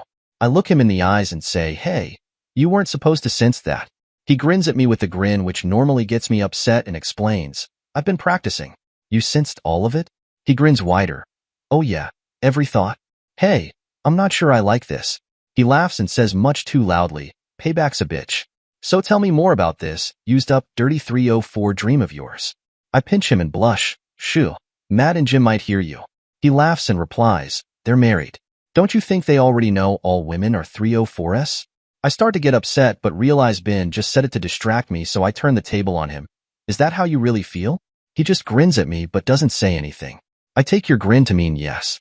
This is good to know because now you'd better make sure you bring a bunch of money with you whenever you want sex from me, because I'm not giving it away for free. Well, that wipes the smirk off his face and he whines, Yince, come on, I was just teasing. He tries to give me a kiss but I pull away and add, that reminds me, you need to start paying for those kisses too. No free lunches for you anymore. Yince, you know I was just teasing you. I smile at him and confess, yes I do and I was teasing you back. And just so you know, I don't really dream of being a used up, dirty 304, so get those perverted thoughts out of your mind. Ben, we both fought to get back to each other because we're meant to be together. And as long as we're together, nothing can stop us. He holds me and says, I can't wait to marry you, move to the mountains and raise babies with you. My Bravo Sierra detector goes to red alert. I sit up and poke the hell out of him. Don't you dare try to lie to me. I know that's not what you're planning. He looks like a puppy dog caught doing something bad. I explain to him, I know your plans for Hussein. I feel them all the time. Only this time it's not going to be just you going after him. I'm more pissed at him than you are. We're getting you well, and then taking the scumsucker out together. Present, Ben, Evergreen Air Flight Home. Yince, I'm not letting you come with me. It's my battle, and it's too dangerous. She gives me her most determined look and argues, you're not stopping me this time. And it's our battle, not yours. If you think I'm going to sit by and let the scumsucker get away with what he did to you, you've got another thing coming. I start to argue with her when we feel the plane start to descend and the fasten seatbelt sign comes on. The pilot announces, please fasten your seatbelts and bring your seats to the upright position. We've started our final descent, and we'll be landing in 10 minutes. We start getting ready to land, and I say to Yince, this discussion isn't over. She smiles and answers, that's right, because we have tactical plans to make. Yince, you're not coming with me. Ben, there's no way in hell I'm staying home. I know you've even thought about knocking me up so I couldn't come. But get the thought out of your mind because it's not going to happen. What is going to happen is we will take 6 months rehabbing you, during which time we will be making and refining our tactical plan. Then we will go over to Afghanistan and take care of the scumsucker. I can see this might be the biggest battle I've ever fought, but this is not the time to fight it. Yince looks at me and agrees, you're right, this isn't the time to fight it. Make sure you understand, though, I'm winning this one. The plane touches down, and it's my first time on American soil in such a very long time. It excites me, and everything else is temporarily unimportant. I look out the window as the plane taxis to a stop and see a large crowd of people. Yince, it looks like we have a welcoming committee. She leans over, looks out and says, "Shit, I didn't plan this. I wanted to sneak in here without anyone knowing. I need to talk to Matt and Jim about this." She unfastens her seatbelt, jumps up, and I follow her. Present. Liz, Dushanbe, Tajikistan. We finally make it into a cab, but not for shopping. First, it's my hotel room to pick up all my gear, and then to Kostia's flat to pick up all the twin stuff. There are so many questions I want to ask them, but it needs to be done where there are no extra ears. It's very comforting for me sitting in the back seat between the two of them. They're back into their bodyguard mode, scanning the sidewalks and other cars. But they're also unusually quiet. We reach the hotel. Mira gets out first and motions for me to stay in the car. I watch as she scans everything, then she motions for me to get out. I slip out with Ira right behind me. We walk into the hotel, and the young desk clerk who looked bored almost snaps to attention. Ira walks up to the desk. "Ms. Morgan's room key, please." He almost falls over himself getting the key and hands it to her. She looks at him and asks, "Has anyone asked for Ms. Morgan, or does she have any messages?" He looks a little guilty and stammers, "I let someone borrow her room key about 2 hours ago, and here is a message they left for her." Ira takes the message, grabs him by his tie and threatens, "You are coming to her room with us. If anything is missing, I will make you pay." I almost laugh as Ira pulls him by his tie, just like he's a pull toy on a string, to the elevators. In the elevator, the young desk clerk is obviously very nervous because he's almost trembling. Ira and Mira start talking to each other, and I swear he's going to piss his pants. Present. Ira and Mira, Dushanbe, Tajikistan. I am very upset at the stupid young desk clerk for letting someone into Ms. Morgan's room. We were concerned this would happen because it doesn't take much money in Dushanbe to buy whatever you want. Mira, how hard do you think I should be on this young idiot? She looks at him and says, "Ira, he's so scared I think he might lose it. I'm not sure what happened in her room, so we'll hang back and make him open the door." "That's what I was thinking," I reply. "Should we demand the money he made?" Ira, "He's wearing a ring, probably married. I think we should let him keep the money but make it clear. If he tries this again with Ms. Morgan, his wife might not have a husband for much longer." I glance at the young desk clerk, who's sweating nervously. "Your name?"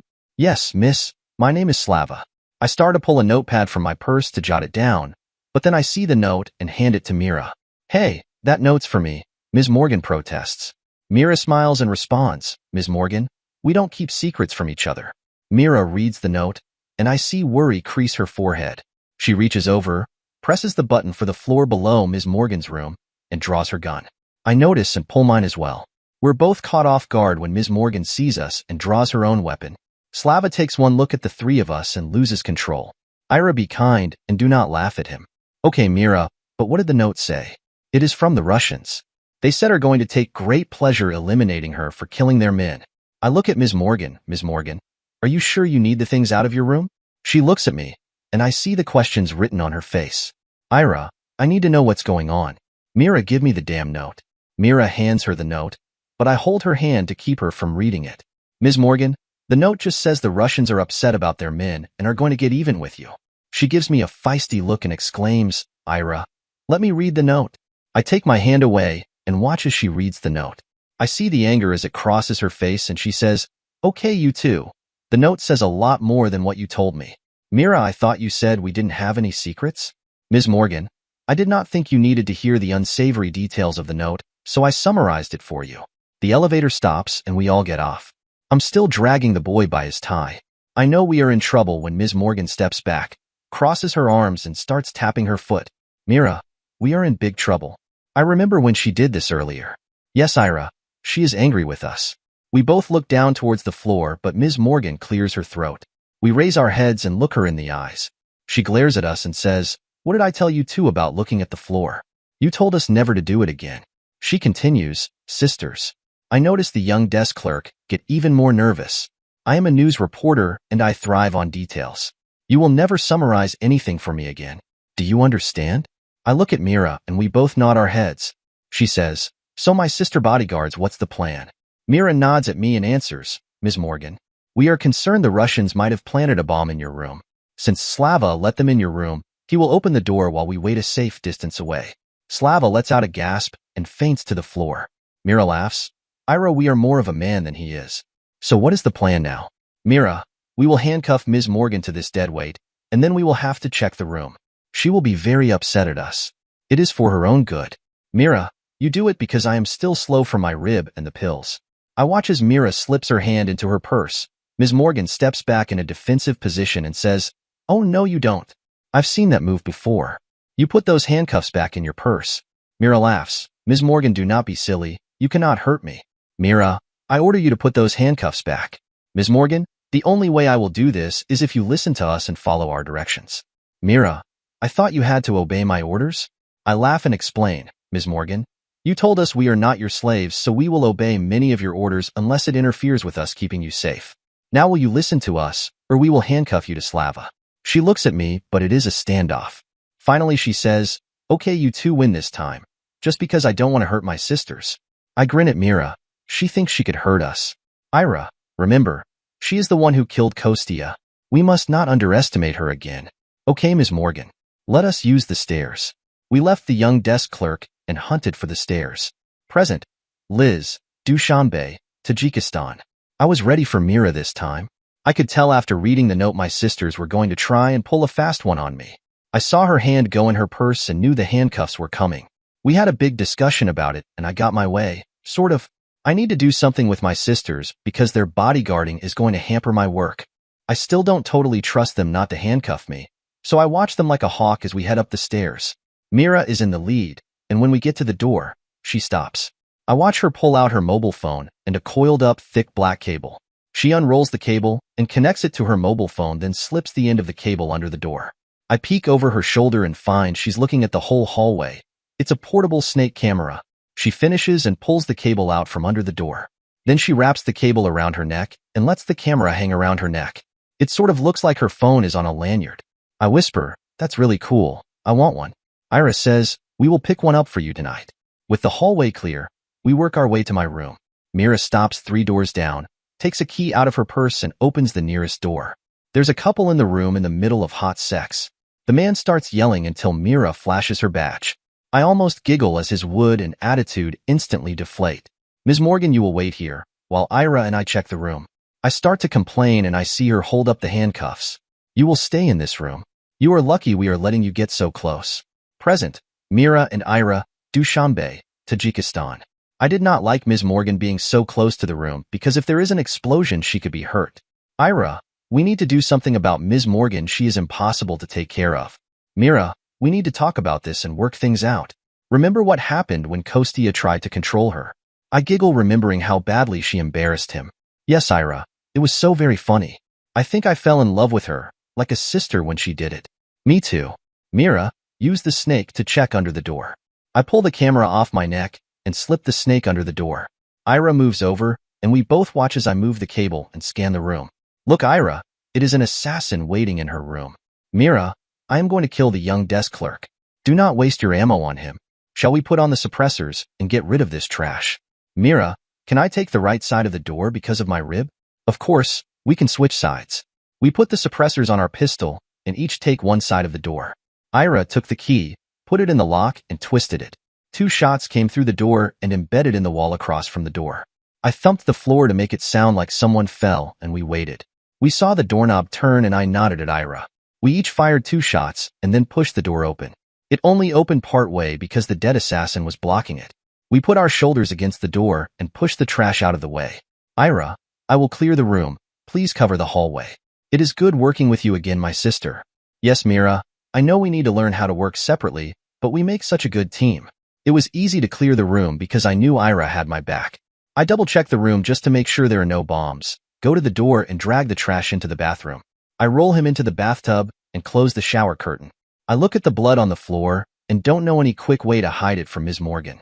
I go back to the door and can tell Ira is hurting, probably from helping me with the door. Ira, you stay here and I will bring Ms. Morgan. I touch her face and walk down the hallway. Present, Liz, Dushanbe, Tajikistan. I'm impatient and pissed as hell. Mira and Ira have ordered me to stay in this room, but I have to chuckle about it because the prostitute the guy was banging took off. He begged her to stay, but she had to get back to work. I saw him, and I don't blame her because he wasn't very well endowed. And Mira and Ira sure scared the hell out of him. In fact, they scare the hell out of most people we meet. The guy starts hitting on me. Hey, pretty lady, since my friend left, perhaps you would like to join me in bed? He offers and waves some money at me. I stand up, go over to him, pull the sheet off him and laugh. Tell me, is your brain even smaller than your tool? I'm about ready to continue the insult when Mira walks in the room. She gives the guy an incredibly dirty look, and I think his minuscule tool shrinks even more. I laugh again and he snatches the sheet out of my hand. Mira walks over. Ms. Morgan, your room is now safe. I see concern on her face. Mira, what's wrong? Sorry, Ms. Morgan. Ira is not feeling well. Is it her rib? Perhaps we should take her to the hospital. Yes, Ms. Morgan, it is her rib. But the hospital would not help because they cannot do much for broken ribs. I will try my best later tonight to make sure it's in place. Mira, won't it hurt her very much? Oh yes, Ms. Morgan. I will have to give her a stick to bite on. And then I will have to hold her as she cries until it feels better. We start to walk out of the room, but Mira stops at the door and looks at the man. Do not ever bother Ms. Morgan again. I watch as he turns white. Mira smiles at me as we walk to my room. Sorry he bothered you, Ms. Morgan. I should have talked with him when we left you in his room with the prostitute. I want to warn you, Ms. Morgan, there is blood on the floor of your hotel room, and please do not look in the bathtub. I look at her and ask, someone was waiting for me? Yes, it was Cyril. He was a very famous assassin. I stop, grab her arm and ask, would he have killed me if I went to my room? Yes, you will see. As I walk up, I see 6 bullet holes in the door and blood on the floor with a trail leading to the bathroom. Ira is sitting on the bed, so I run over and sit beside her and gently hug her. Even being gentle, I cause her to wince. Ira, I'm sorry you're hurting so much. Is there anything I can do for you? I feel so badly because she aggravated her rib injury, keeping me from going after Kostia. She bravely smiles at me and says, I think I will feel better when we get to the embassy and I can rest. Mira, we need to pack things as quickly as possible, get them to the car, and then get Ira to the embassy. Then you and I will go pick up your gear. Mira starts packing my suitcases. I help Ira lie on the bed. Then I jump up and help Mira finish. Mira keeps me out of the bathroom and packs up my toiletries. We're done in a few minutes. Mira calls the front desk and orders them to get the bellhops to the room. 2 minutes later they arrive and carry all the bags downstairs. I don't know when she did it, but there's a new cab waiting at the curb. The bellhops open the doors for us and I order, Mira, you and I will sit up front. Ira, you lie in the back to rest and please don't fight with me. They look at each other and something is exchanged during their glance. For once they listen to me as we head to the embassy. Present, Ira, Dushanbe, Tajikistan. Ms. Morgan has both of us very confused. Working for her has not been anything like we thought it would be. It is many times better. We would have been happy if she treated us like her slaves. When we knelt in front of her and swore our allegiance, that is what we were really doing. We were becoming her slaves. Our life in Dushanbe had become intolerable because of the beast Kostia. Now just thinking about him almost makes me sick. We had never seen the soft and caring side of Ms. Morgan, so it surprised us when it showed. I was going to argue with her when she told me to lie on the back seat, but Myra's look told me to not fight Ms. Morgan. No one has cared for us like this since Mama and Papa. After I get the tears out of my eyes, I slowly sit up, because even though my rib hurts very badly, I still have a job to do. Mira notices right away because she has her compact out and is using it check behind us. I see her smile at me, and I return the smile. I pull out my compact and take over scanning behind us. Ms. Morgan asks, Mira, where did you two learn Krav Maga? Mira answers, we spent 1 year training in Israel with the Mossad when we were both 16. It was the best year of our lives. I remember the year because it was the best time of our life until now. Ms. Morgan continues, why was it the best year of your lives? She is such a reporter and is always asking questions. I cannot help myself and I blurt out, because it was the first time we were away from the beast since we were 10. She turns around and sees me sitting up. Ira, I thought I told you to lie on the seat. I lie just a little. Sorry, Ms. Morgan, but the bumps bother me more when I am lying down. She looks at me closely and accuses, Ira, are you lying to me? I look down and answer, yes, Ms. Morgan. I am very sorry. She snaps her fingers, hey, what did I tell you about looking down? Now you lay back down on the seat and stop lying to me. I can tell when either of you lie to me. I obey for now, but when she is distracted again, I will continue doing my job. Ms. Morgan says, I bet it was wonderful. Israel is such a beautiful country. It's a shame they cannot live in peace. Mir answers, yes, we very much enjoyed our time there. And I thought yes, even though the Mossad kept us very busy with assignments, not having Kostia beat us and train us was a vacation. I noticed from your passports you two have traveled extensively but didn't stay very long in any country. Mira replies, yes, Ms. Morgan. Sometimes we were assigned to help our government with issues in other countries. While I think Ms. Morgan is suspicious about what our assignments really were, I will be very happy not to do the assignments our government gave us. Many of them involve seduction and death. Ms. Morgan laughs, and I bet if you tell me you would have to kill me. I answer, no, Ms. Morgan, we cannot even tell you. She checks to make sure I am still laying on the seat, and I smile at her. The minute she turns around, I sit up. Mira is watching in her compact, so I stick my tongue out at her, and she has to bite her tongue to keep from giggling. Present, Mira, Dushanbe, Tajikistan. Ira is teasing me from the back seat. I should tell Ms. Morgan she's sitting up to get her in trouble, but I won't because she is my sister and she is doing her job. Instead, I decide to distract Ms. Morgan. I lean close and whisper in her ear, Ms. Morgan, are you not worried about killing Kostia? She gives me a concerned look and answers, I wasn't until you just asked me. Should I be worried? I smile and whisper, I called the office and told them he was killed by an assassin, so you are safe. I also picked up the shotgun shell casings, so there is no evidence. I will call them later and tell them it was Cyril and have them pick up his body out of your hotel room. Wow, you had me worried for a minute. So what's the plan with you two and the NSC? Ira can't resist talking, so she is going to get in trouble. If you approve, we would like to pretend we are still working for the NSC until we board the flight to America. There are certain benefits for us to continue working for them until we leave. Ms. Morgan turns around, but Ira is just able to lay down before she's caught. Ira, were you sitting up again? I giggle because I know Ira cannot lie or Ms. Morgan will know. Ira answers, yes, Ms. Morgan, I was. Please do not be upset with me. Ira, do I have to come in the back seat and hold you on my lap? I giggle and add, if we were not already at the embassy, I think you would. Ira sits up and declares, finally, I can sit up. The taxi pulls up to the gate and the guard looks at the three of us as Ms. Morgan says, I'm Liz Morgan and Ambassador Clark is expecting us. He looks over at me and I give him a big smile. He looks in the back and Ira does the same.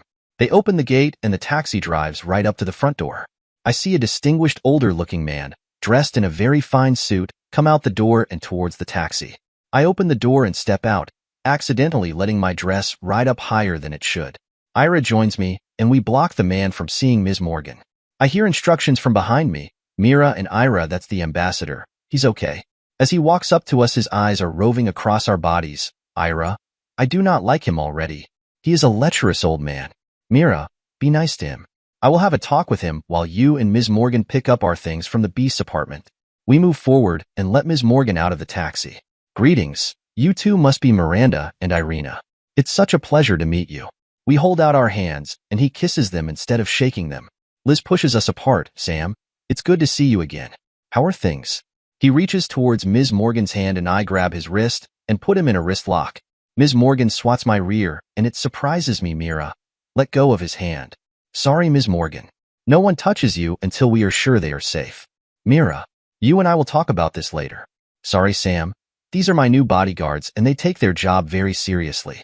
She shakes his hand and then he hugs her and I watch as his hands get too friendly with her. I want to reach over and break his arm, but I restrain myself. Liz, let me get someone to bring in all your stuff.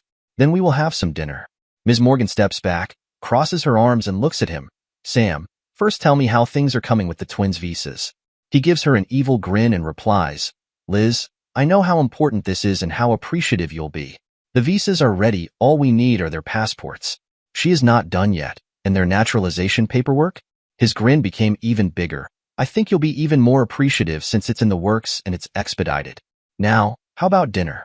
She replies, Sam, dinner has to wait for just a little bit. We didn't pick up Mira and Ira's things yet. I watch as the grin leaves his face as Ms. Morgan explains. Ira is hurt and I'm going to leave her here while I go help Mira get their things. I see him give Ira a lecherous look and watch as Ira winks at him. Present. Liz, Dushanbe, Tajikistan. I see Sam give Ira the once-over and hit him on the arm. Sam, I know what you're thinking and you'd better cool it. The twins are off limits to you. I walk up to him and whisper in his ear. Sam, I'm going to be so appreciative for all you've done. See you soon, Sam. Ira, he is interested in you. See if you can wear him out so Ms. Morgan doesn't have to let him train her. Mira, I will do my best. But do you not think Ms. Morgan will be upset at us? She said we couldn't offer to take her place. She did not say anything about him asking to train one of us. If he does, I know you will wear him out because he is old. Mira, I do not know. I think she will be very upset. I walk up to my sisters and ask, okay, you two, what are you talking about? They both smile at me but don't answer, so I say, listen, both of you. I think you're making plans which have something to do with Sam. I'm telling you right now. No, I'm ordering the two of you to not train him or let him train you. Mira argues, but Ms. Morgan, what if he wants to train Ira? She likes him. I look at Mira, and I can see a lie a mile away. Mira, if you lie to me again, I will order Ira to spank you. Ira laughs and then grabs her side. Aya, my rib does not feel well. Ira, let's get you into the embassy and then into bed right away. Sam says, I'd be glad to help. I give him a really dirty look and say, Sam, remember what I told you about my sisters? It would be a shame if I had to invite your wife to our dinner tonight. He cursed and replies, damn it, Liz, you certainly know how to ruin my fun. Just remember, Mira and Ira are totally off limits, and you'll have lots of fun later. I promise. I then give him a big smile. We get Ira into our room and I'm shocked because we only have one bed. I look at Sam and he's grinning at me, so I tease him. You old leck you. What sort of relationship did your perverted mind think I had with my sisters? He continued the grin and replies, Liz, I wasn't sure but thought you three might share a bed. Poolies. Sometimes you are such a pervert. Sam, get 2 other beds in this room right now. Mira interrupts with, Ms. Morgan, we only need 1 more bed. Ira and I always sleep together. I look at Ira and she nods her head, so I relent. Okay, Sam, 1 more bed, and how about some pain pills for Ira? He takes off and leaves me with my sisters. I look at Ira and ask Ira, are you going to be okay, or do we need to get a doctor for you? I watch and see her fight back the tears. Ms. Morgan, I will be fine. Just please hurry back with Mira. We do not like to be away from each other. I watched as an incredibly pained look crosses her face. I look at Mira and see the same look. The scumsucker. He used the threat of keeping you two apart to control you, didn't he? I see both of them start to cry and I get pissed off all over again. Well, that's never going to happen again because he's dead. Ira, you can even come with your sister now if you want, but I think you should stay here and rest. Mira, it is pretty bad and I would like to stay here and talk to Mr. Clark. Will you be okay by yourself? Ira, you need to stay. I will work on your rib later tonight, and then it will feel better. I will not be alone because I have Ms. Morgan with me, but I will miss you terribly. Good, but do be careful. Ms. Morgan isn't as good as I am. Yes, Ira, she cannot replace you. No one can. I wait until my sisters work things out and Ira says, Ms. Morgan, we agree. I will stay here and rest while you go with Mira to the Beast's flat and pick up our things. I look at Ira and restate, and no monkey business with Sam. She gives me a puzzled look and asks, Sam has monkeys working here? I fight the chuckle but answer, no, Ira and Mira. It means you'd better not let him train you or get familiar with your body. She smiles at me, but I can still talk with him? Sam walks into our room. I hope I can talk with this young lady. I need someone to entertain me while I'm waiting for you. I take the pills out of his hand and check to make sure they aren't roofies. Then I hand them to Ira along with the glass of water. I watch her take both of them. Sam figures out what I did and accuses, Liz, you don't trust me. Sam, I know what a horny old goat you are, so I do not trust you where my beautiful sisters are involved. I look at Ira and Sam and continue, now both of you behave while I'm gone. They both smile at me, and I'm sure I don't trust them. But since I don't have a choice, I turn to leave. Mira and I head to the taxi and drive off to pick up their things. I do hope those two behave themselves, otherwise I'm going to have to kick some butt. Present, Ben. America? I follow Yinz to the front of the plane and she says, Matt and Jim, it looks like we have a welcoming committee we didn't count on. You two go outside and start scanning the crowd. Make sure Glenn has a security detail here, and make sure they know this is serious. I need to take care of something else. She kisses me on the cheek. Ben, I'm going to ask you nicely to wait here, inside the plane, for 10 minutes. I have to do something and I promise you it will be worth your wait. She didn't wait for an answer and took off towards the back of the plane and the toilet. I look at Matt and Jim and ask, what the hell was that about? Matt shrugs his shoulders and replies, I have no idea, but I know when Yinz starts acting like the queen, we need to do what we're told. Come on, Jim, let's follow her orders. They both put on tactical gear. The flight engineer opens the plane door and I hear a big cheer, and then a boo as they step off the plane. I sneak over to the door, look out and hear another cheer. Shit, this crowd is for us. I hoped all this crap blew over while I was gone, but I guess not. I walk back and sit in a seat and look at the floor. I hear Yinz clear her voice and look up. She is dressed to the nines. She has on her short and tight black dress, pearls, slinky nylons, and high heels. As a bonus, she fixed her hair and makeup. She giggles and says, close your mouth, Ben, or you'll attract flies. Yince, what's this all about? She grins and asks, did you forget our situation when you were in Afghanistan? I'm still your arm candy, and with our public here, I need to look the part. Do I pass the muster, mister? I stand up, she takes my good arm, and I say you most certainly do. I wasn't going to leave the plane, but with you looking this way, I can't resist. She hands me a hat and sunglasses. Put these on and leave them on. I don't want anyone to know about your blonde hair. We walk towards the door and Yince is doing a great job. Wow, you sure walk better in those high heels. Thanks, honey. I've been practicing, but I can't wait to get out of them and back into comfortable shoes. She pauses right before the door and asks, wait here a second, Ben. She looks outside and a cheer erupts. Then she waves me over and the crowd cheers even louder. We stand on the top step and Yince is waving to the people. I raise my good arm, wave, and they all cheer. I look at her and ask, what the hell are they so excited about? Shut, Ben. Don't forget the cameras can hear you. I guess you didn't know you're a hero for escaping from the Taliban and making it back to America. I start to get bummed out and she hugs me and gives me a kiss. Don't you dare get bummed out. You need to smile and be happy for the crowd.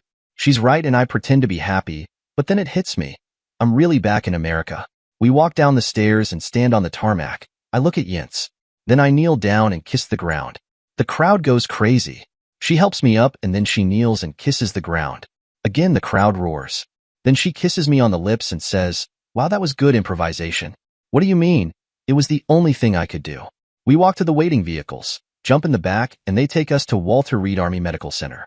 Present. Yince, America. I certainly wasn't expecting a hero's welcome for us, and I wasn't ready. I wanted to sneak Ben into the hospital without anyone knowing. I did see John here videoing, so I knew we needed to put on a show. It's funny.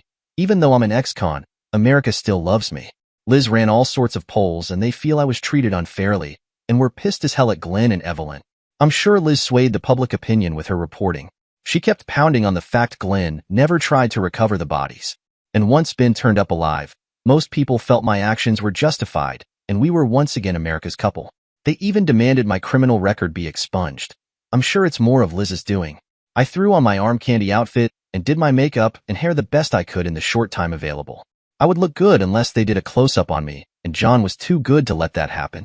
I snuggle up against Ben in the back of the Humvee, enjoying the ride to Ramk, and notice the streets are lined with people waving as we go by. They are even throwing flowers. I yell to Matt and Jim up front, what a frickin' zoo. I thought we were being sneaky.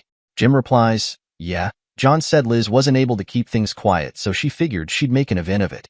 I look at the Humvee and remark, at least this is armored, not like a limo.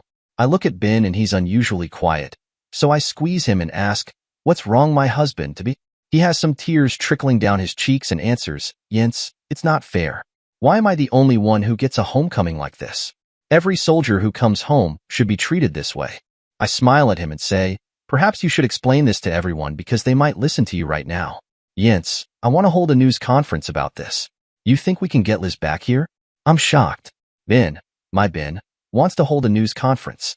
I decide to tease him, so I start, everyone, stop the presses. For the first time in the history of man, Ben wants to hold a news conference. He looks at me, smiles and affirms, yes, Yince, I want to hold a news conference. I need Liz. Ben, she's taking care of things for us in Tajikistan, and I don't think she can make it back right now. I watch as disappointment covers his face, and he slips back into his sullen mood. Damn, you're right. What we need is a second Liz. Come on, Ben. Don't be grumpy. If you cheer up, I'll do something special for you. I notice how he perks up and asks, something special? You do something special for me? I suddenly realize I've never said this to Ben before, and perhaps I've discovered something new. Yes, if you cheer up, I'll call Liz, and we will find a way for you to do a news conference, even if it's a remote news conference. Yince, I would really like it if you pull this off for me. He smiles and stays in a good mood all the way to Ramk. Present, Glenn, Hospital, Ramstein, AFB, Germany. I gather everyone into a huddle and announce, you've all heard what I just said on the phone. Corporal Cohen has found out the terrors have a WMD, a large bomb, and will destroy this hospital before they give up. CPL Cohen interrupts and says, I have spent my whole life facing threats like this. The general is right. They will destroy this hospital with all the patients they haven't already harmed.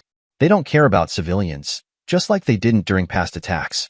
I add, you've just heard from CPL Cohen, and because of this, I've decided to change our plan. It's going to become much more dangerous. I've already called for Marines to help. My new plan is to move through the halls, eliminating as many of these threats as we can until the Marines arrive. Then, we'll open a door for them to take care of the rest. All of you are welcome to either stay here or come with us, but I need to know right now because we're starting our new mission. As I look at the group, a young nurse steps forward and says, "My name is Kat, and I don't know about anyone else, but I'd feel safer with you. Besides, I'm furious that these people are harming my defenseless patients. General, I didn't say this before, but I grew up on a farm and used to shoot rifles all the time, though they were single-shot ones. Do you think you could show me how to use one of those automatic rifles?" I smile and instruct Evelyn, give her a rifle and show her how to use it. It sparks a firestorm of agreement, and almost everyone wants to get even with these attackers, as one older nurse said. It takes longer than I planned, but soon we have everyone ready. I have one last command. Listen to me. This is important. You all are our backup, so do not fire your weapons unless I specifically tell you to. Corporal Cohen and I will do most of the fighting, and we will only call on you if we need help. I don't want you to accidentally shoot one of us. We open the door, check the hallway, and Frank the Tank takes the lead. Present, CPL Cohen, Hospital, Ramstein, AFB, Germany. I am a little worried because the general gave guns to so many civilians. I worry I'm going to get shot in the back by one of them before I get to kill more of these scumsuckers. I'm pissed as hell about losing my legs because it wasn't in combat. I was on R&R right here in Germany when a bomb went off in a local Israeli restaurant. Most of the patrons were killed, including my lovely fiancée Ziva. They told me I was lucky, but I sure would like them to explain how losing your legs is lucky. I've heard mixed reviews about General Donaldson. They said when he first took over the USMC he did an incredible job, but the longer he's been in command, the worse the Marines have become. My brother in the Mossad even mentioned there's a huge rumor about a cover-up that happened just this year. Any doubts I had about him are gone now. The decision to take action against the extremists is the right one.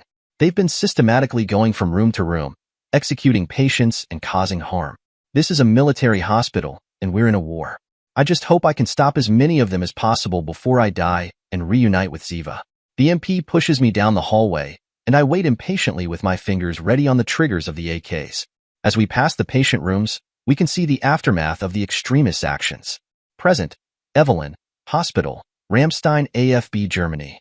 I can finally see again, and I almost wish I couldn't. The images of murder and assault in the patient rooms are ghastly. We are in the maternity area, and what those animals did to the women and babies is worse than barbaric. Several of the women, even nurses, puke. I fight as hard as I can to keep from joining them. We're all sniffling. Glenn stops, turns around and says, "You're making too much noise. Stop your crying because this is a war. What you see is why we have to stop these scumsuckers or die trying." I wipe some tears out of my eyes. Tears not only for the mothers and babies, but tears of pride in my husband for fighting animals like this his whole life, and tears of regret for my part in making him less effective, for giving him bad advice, and for the disgrace I brought him by my selfish actions. I marvel because we all stop sniffling. Glenn's short speech and the brutality around us has given us the resolve we need. I look at the women around me and realize we've become an army of pissed-off bitches with guns, and those terrors had better watch out.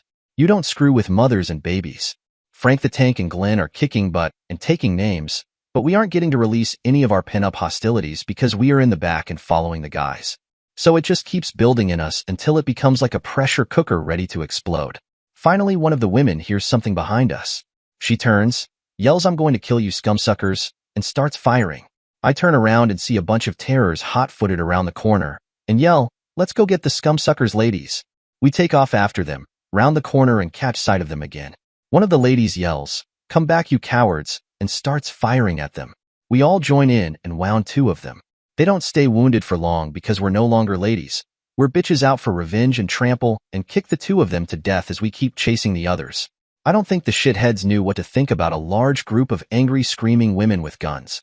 We chase them around a corner and hear a bunch of gunfire. As we round the corner, they're trapped between Frank the Tank and us.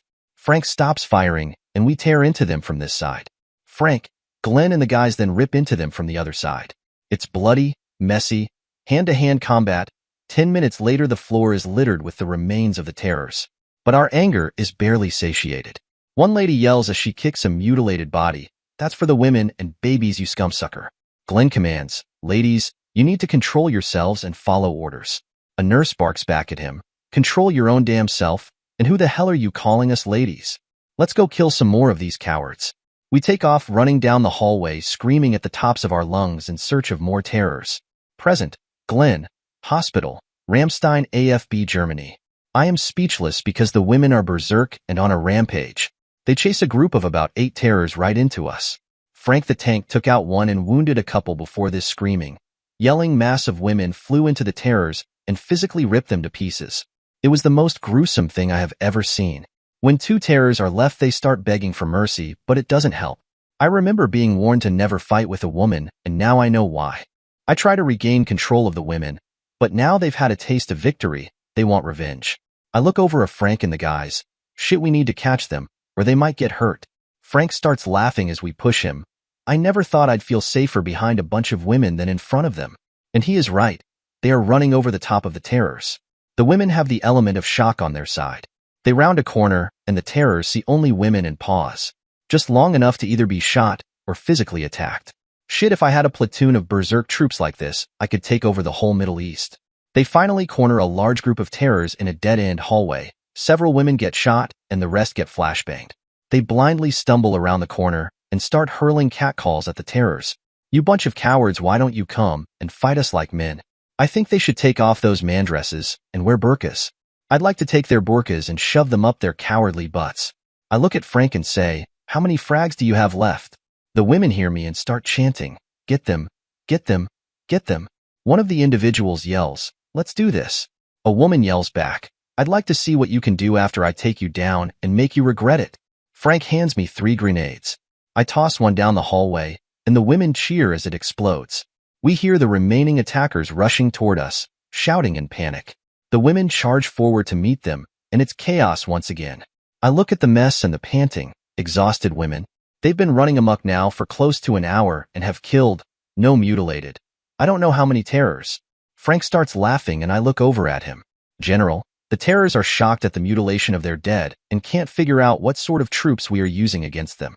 The women all start cheering as he continues. They're falling back to the WMD because they don't have enough men left to defend the perimeter. It's time for me to take control of this angry group, so I address them, woman warriors. They all start cheering at the name. Please listen to me. If you attack the terrors at the WMD, they will destroy this hospital and any hostages who are still alive. I watch. I have their attention, so I continue. You have done a phenomenal job. I have never seen fighters like you. Again, another big cheer. But we need to get the doors open and evacuate any hostages still living and let my experts come in here and finish the job. They start talking between each other, and one of them finally says, he's right, we need to save the living hostages. Come on, ladies, let's find the living hostages and get them to a door. Then I realize Evelyn is missing, so I yell, has anyone seen Evelyn? They start looking around, and finally one of them says, I haven't seen her for a while. I look at Frank and the MP. In order to get the women to the door, I need to go find Evelyn. Tell my Marines to gas the scumsuckers at the WMD and take them out. No survivors. I take off, retracing the path they took. It's not hard because the path of destruction looks like it came from a tornado. I notice Kat is following me and she offers, I thought you might need some help. I'm a trauma nurse. I notice she still has her AK and think, a trauma nurse and one hell of a warrior. Present, Ira, Dushanbe, Tajikistan. Ms. Morgan leaves with Mira to go and pick up our clothes and other items from the beast's flat. This leaves me with the ambassador, Mr. Clark. The pain pills he gave me are very strong and I'm feeling much better. He asks, you're Irina? I give him my cute smile and respond, yes, but please call me Ira. It is what my friends call me. Okay, Ira. Would you like something to eat? I flirt a little with him by licking and pursing my lips. I am very hungry. He holds out his hand and helps me up. I wince just a little, so he asks, are you sure you're okay? I take his arm as we walk towards what I assume is the dining room and say, when I was shot today protecting Ms. Morgan, even though I had on body armor, the bullet still broke one of my ribs. He stops, stares at me, and I can see the amazement on his face.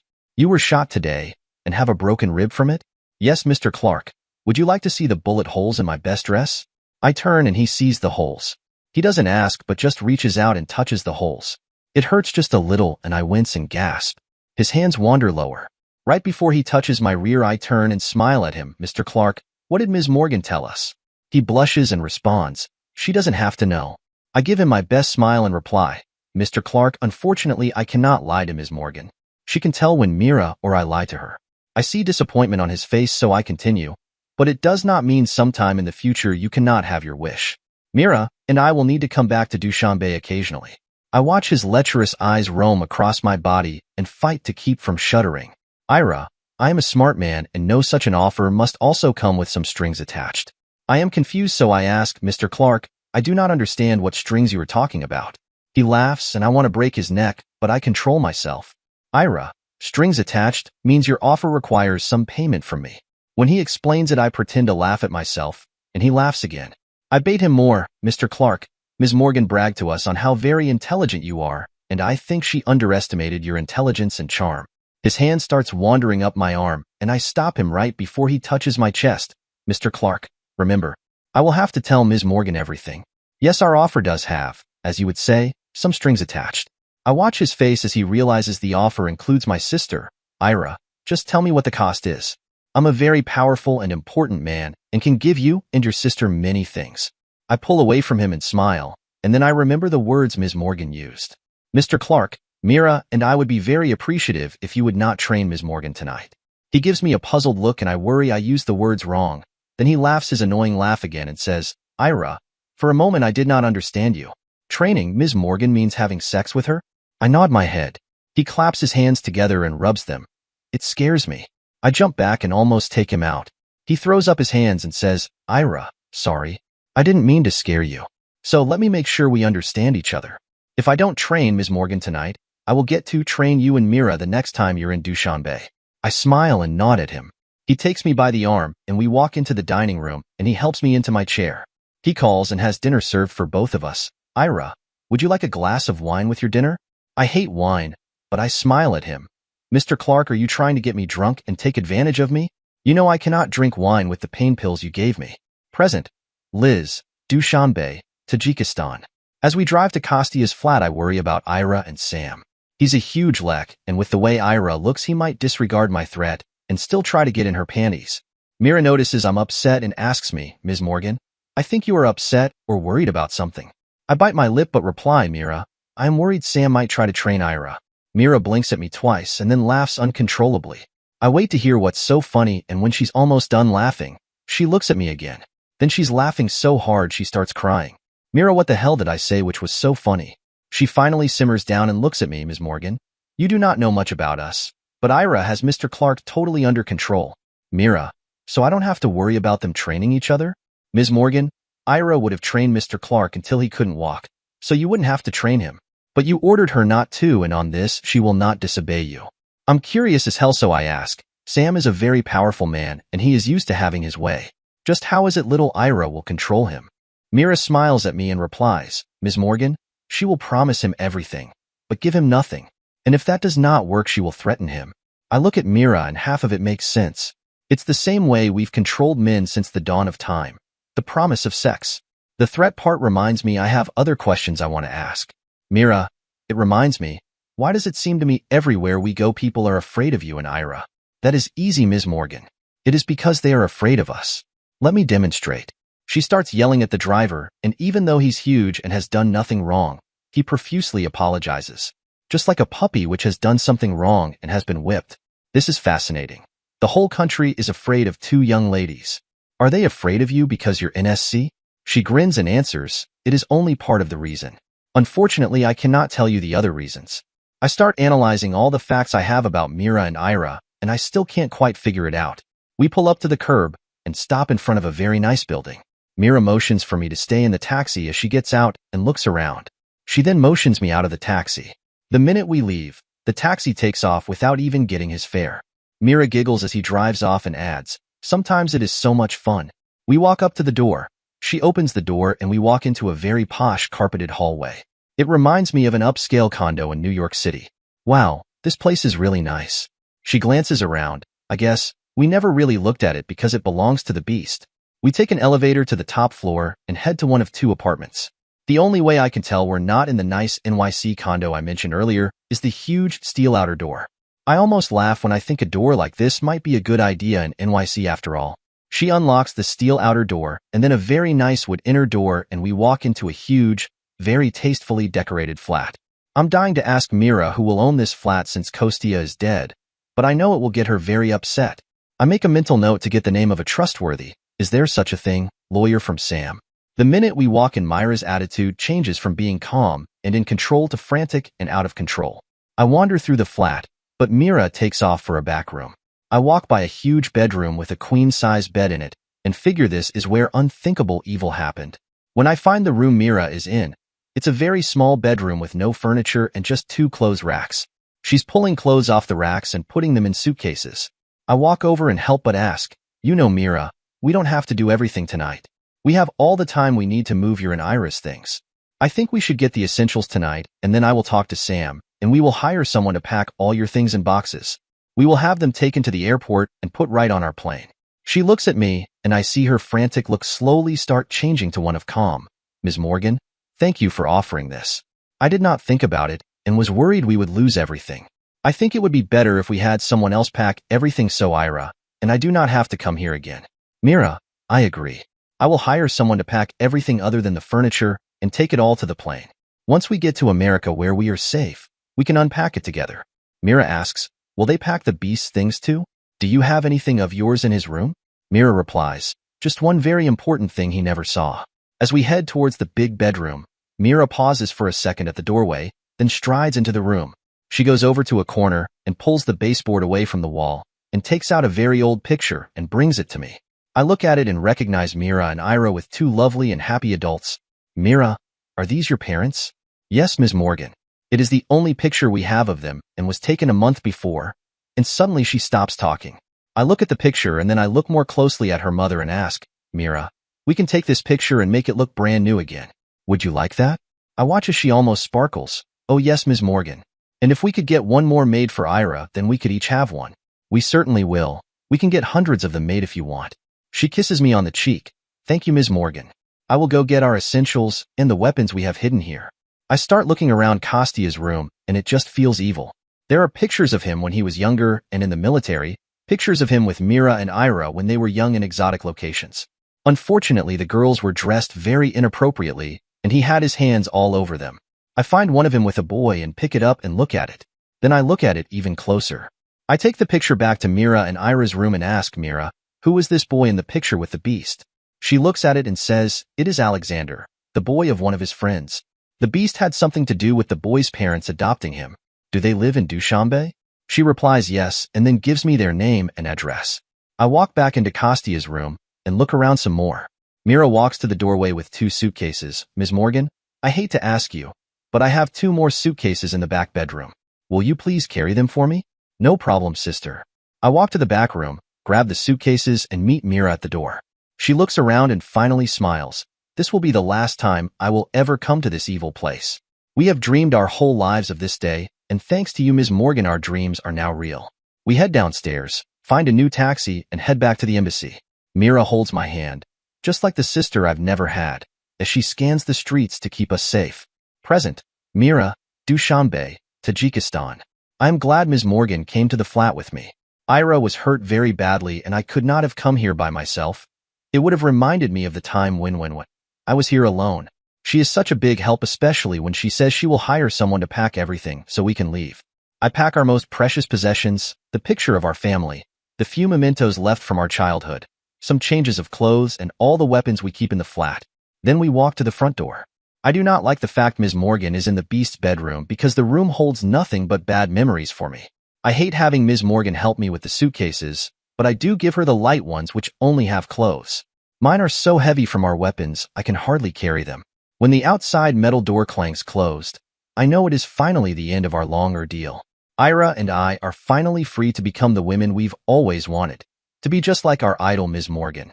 I call a cab, and it is waiting for us. The driver comes over and helps us put the suitcases in the truck. He complains when he picks mine up. What do you have in here? The missing gold bars everyone is talking about? I give him a dirty look. He realizes who I am and apologizes. Sorry, miss. I didn't mean any disrespect. I decide to be nice and say, do not worry. I am not offended. Please take us to the American embassy. Ms. Morgan and I sit together in the back of the cab, and I hold her hand, just like I hold Ira's hand when I can. And I do my job, keeping my new sister safe. I decide I need to play a little game and say, Ms. Morgan, we need to have a serious talk about some things. I glance at her and notice the surprise on her face. Okay, Mira, I'm all ears. For a second I am confused by her statement, then I understand and say, your actions are keeping Ira and me from being able to do our job well. Even though it is dark, I watch her face for a reaction. She gets a determined look and replies, Mira, I have the same complaints about you too. The way you two reacted to the ambassador was embarrassing. I smile on the inside because we knew she would say this since Ira and I have this all planned. She was very lucky, especially when she risked her life going against Kostia. If it had happened 2 years ago, before we started slowly adulterating his food and drink, he would have killed her. Ms. Morgan, our job is to keep you safe. It is our responsibility. Your responsibility is to not make our job harder by doing foolish and dangerous things. I watch her face flush. Good. She is angry at what I said and she responds, and Mira, my job is to report the news and I do it in many dangerous places. And you and Ira are keeping me from doing my job. I decide to get her very upset and suggest, then perhaps you need to change your job? Oh yes, it works. She is furious at me. Mira, I love my job and I will not change it. So you and Ira will just have to learn to work with me. I pretend to be equally upset and declare, Ms. Morgan, we love our job and will not change it. So you will just have to learn to work with us. She is very surprised by my outburst, looks at me for a while, grins and hits me in the arm. Mira, you are such a sneak. You and Ira had this all planned to show me your job is as important as mine. I look at her and grin as she continues. Okay, the three of us will sit down and figure out a way to work together. It makes me happy because she is astute enough to see some of our little plans. I reach over and take her hand again, until her mobile phone rings. Present. Liz, Dushanbe, Tajikistan. Well, I have just been played beautifully by Mira. I've been thinking those two are experts at manipulation, and now my feelings are fully justified. These two will certainly keep me on my toes. When we finally agree to discuss things, my mobile phone rings. It's Jens. I start to answer it and Mira reminds me, Ms. Morgan, remember your phone is not secure. I answer the phone saying, greetings long lost and seldom heard from sister. How's it Hanjin and who ya bangin'?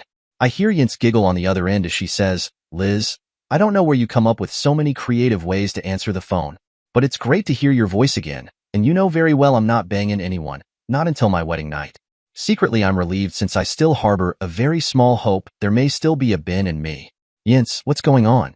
Jens answers, Liz, for the world's best news reporter, you're more out of touch than I've ever seen before. Her comment causes me extreme worry and I reply, yeah, Jens, I've been quite busy here. Lots of things are going on which have captured my attention. I'd love to tell you about everything, but if you want all the details it will have to be in person or through a letter. Jens replies, no details right now, unless it's about Ben's friends. But I have news for you. Does it have to wait until we're in person? I understood she doesn't need the details of what I'm doing right now. Jens, you know I like to hear the all news, especially if it's not life-threatening. Jens replies, I totally understand, sister. First thing, Matt and Jim are with us and we made it to ramp just fine. My lovely fiancé is resting soundly in his room. I start to wiggle on my seat because I'm excited they are safe and Ben is finally in America. That's the best news I've heard in a very long time. Jens questions, Liz, you haven't been watching television, have you? Now I'm really worried, no sister. I've been so stinking busy I haven't had a chance. Is there something I should be watching? Jens drops a bombshell on me. I want to let you know Bernie and your new reporter, Samantha, are doing a bang-up job covering the attack and hostage situation at the Ramstein hospital. I drop the frickin' phone and scramble to recover it. Jens, sorry. I dropped the phone. What the hell did you just say? I can tell she's worried, but she continues, Liz, you need to get to a television. There are reports of a serious situation at the hospital in Ramstein, and rumors are spreading that hostages are in danger. Bernie and Samantha are on top of it. I'm speechless in here. Liz, are you still there? I snap back to reality and reply, Jens, sorry, I just can't believe this. Damn it. I get busy for one day, and the second biggest news story of the year breaks. Do you think this is related to the situation we discussed earlier?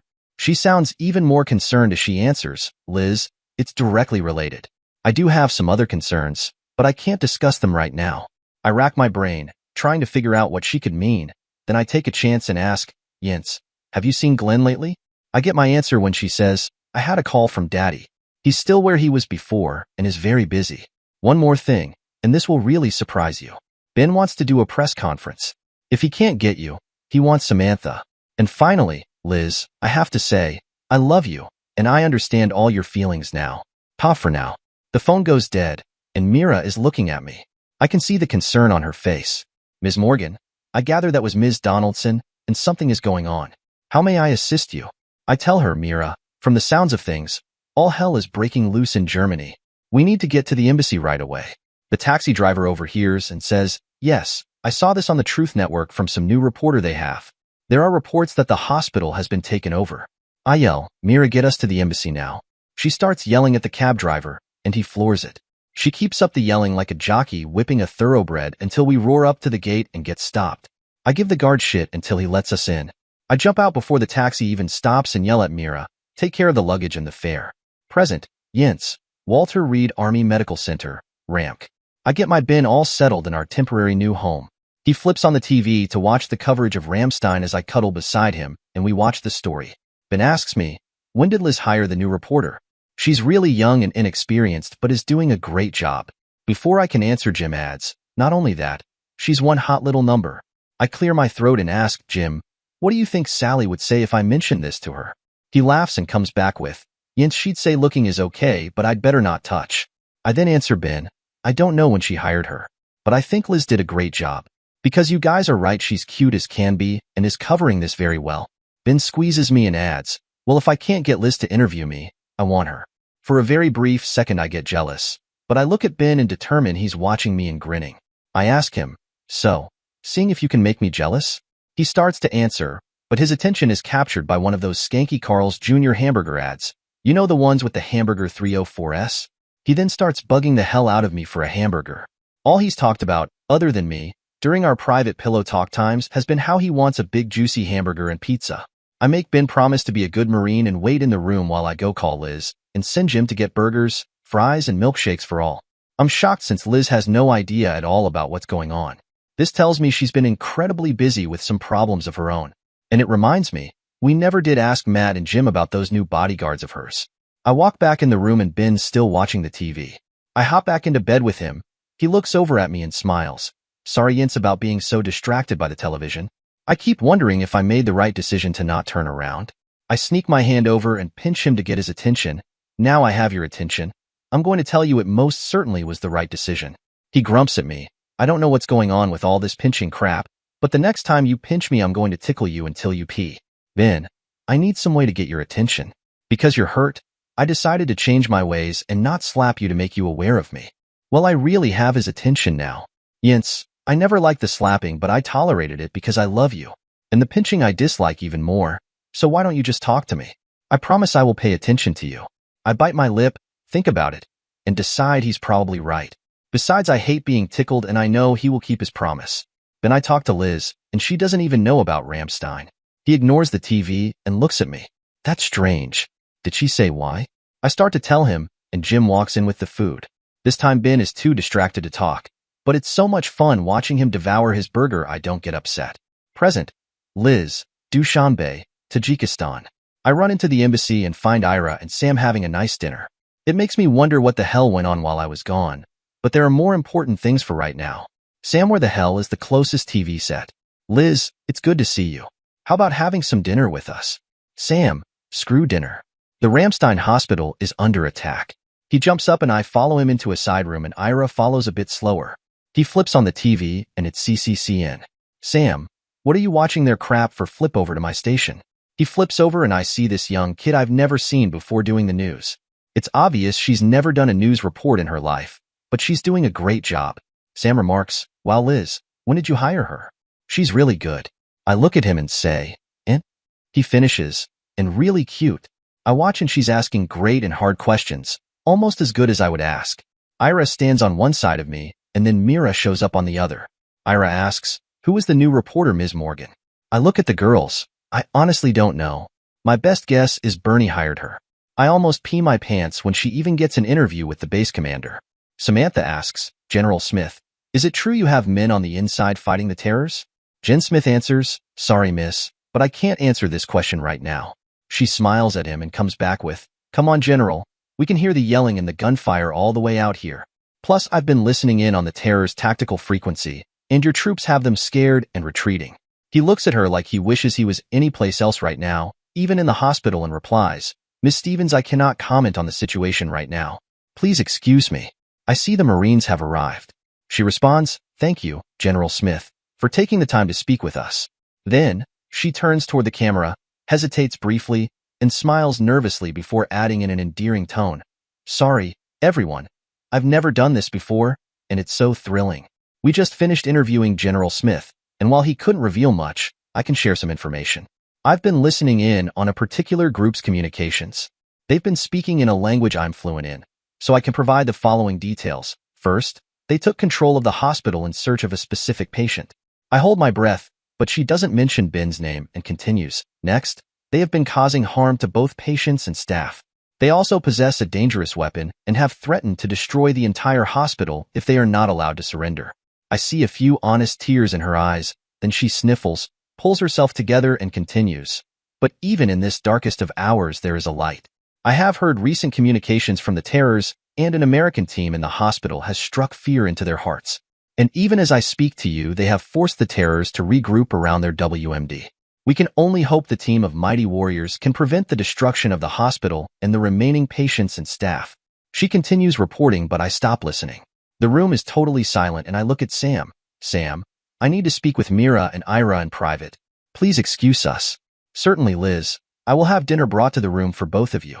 We head to our room and I look at my sisters. Are the two girls safe where they are? Ira answers, very safe, Ms. Morgan. If they were not, we would have taken them someplace else which is more safe. I want your honest opinions. What did you think of the reporter?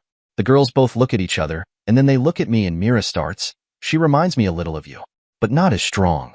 Ira adds, I like her because she uses her inexperience as an advantage. Mira continues, plus she is very pretty. Did you see the way Sam looked at her? Ira finished. Yes, he wanted to see her without clothes. Thank you, sisters. It's almost exactly the way I feel. Now for the hard question. Do you think we should head over to Ramstein? They don't even confer and Mira says, no, Ms. Morgan, she is doing fine, and you don't need to take over. Ira continues, we should stay here and finish our work and let Samantha handle Ramstein. Mira adds, but you should call Bernie and make sure he doesn't need anything. And Ira finishes, and make sure he has Samantha sign a contract. I'm just a little disoriented from the tennis match of talking to them, but they are right. Why don't you two go out and tell Sam we'll eat dinner at the table? I'll call Bernie. I call Bernie, but he answers the phone and says he'll call right back after he gives the camera to Samantha to run. I wait and he calls me back. Bernie, you guys are doing great. Do you need anything? He sounds tired and replies, I'm glad you like the job we're doing. Thanks for asking, but we don't need anything. How do you like Samantha? Bernie, she's frickin' fantastic. Where the hell did you find her? He chuckles. She was here as a camera operator for a German station, trying to break into the business. It was her first time out with them. The reporter told her that the only way she'd ever get in front of the camera was if she did whatever he wanted. I overheard it, needed a reporter, and hired her on the spot. I silently cursed, recalling how I broke into the business. I hope you had her sign one of our contracts? He replies, Liz, you know me better than that. I coached her a bit, and we did one report. The minute she was done, I knew we had a winner, and she couldn't wait to sign a contract. So is she German? No, Liz, that's the best part. She's true, blue, flag-waving, conservative American. I guess she talked to all the other networks in America, but no one was interested. Thanks, Bernie. Remind me to give you a raise. How about you take over the camera and let me talk to Samantha? He laughs and says, Liz, you're a hoot. You know we each own part of the network. I'll have her call you back in a bit. I wait and a couple minutes later I get a phone call. I hear a very unsure voice. Hello, is Ms. Elizabeth Morgan there? I smile and think about how naive she is. Hello, Samantha. Thank you for calling, but I need to get one thing straight with you. Please call me Liz. I also wanted to thank you for coming to work for the Truth Network and tell you you're doing an incredible job. Keep up the good work. The phone is silent and then she says, thank you, Miss Liz, for giving a nobody like me a chance. I'll try my best to not disappoint you. I bite my tongue to keep from laughing. Samantha, you just keep reporting the way you are because you're doing a fantastic job. I loved the part where you said, but even in this darkest of hours there is a light. It's the philosophy of this network.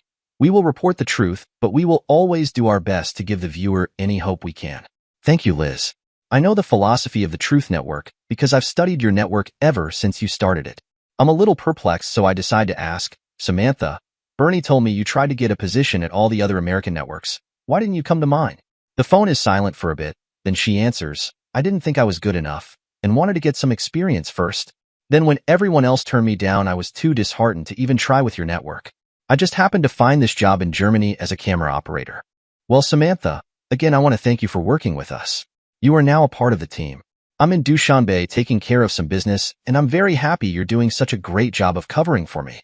Also, if I'm not done here when Ramstein is over, your next assignment is heading back to America to interview SM Blaine and Jennifer Donaldson, his fiancée. Oh, that reminds me. Thanks for not mentioning SM Blaine's name as the one the terrors want. Thank you, Liz, for giving me a chance, and I know better than to put those two in any more danger. I will start studying your previous interviews with them to prepare. The phone goes dead.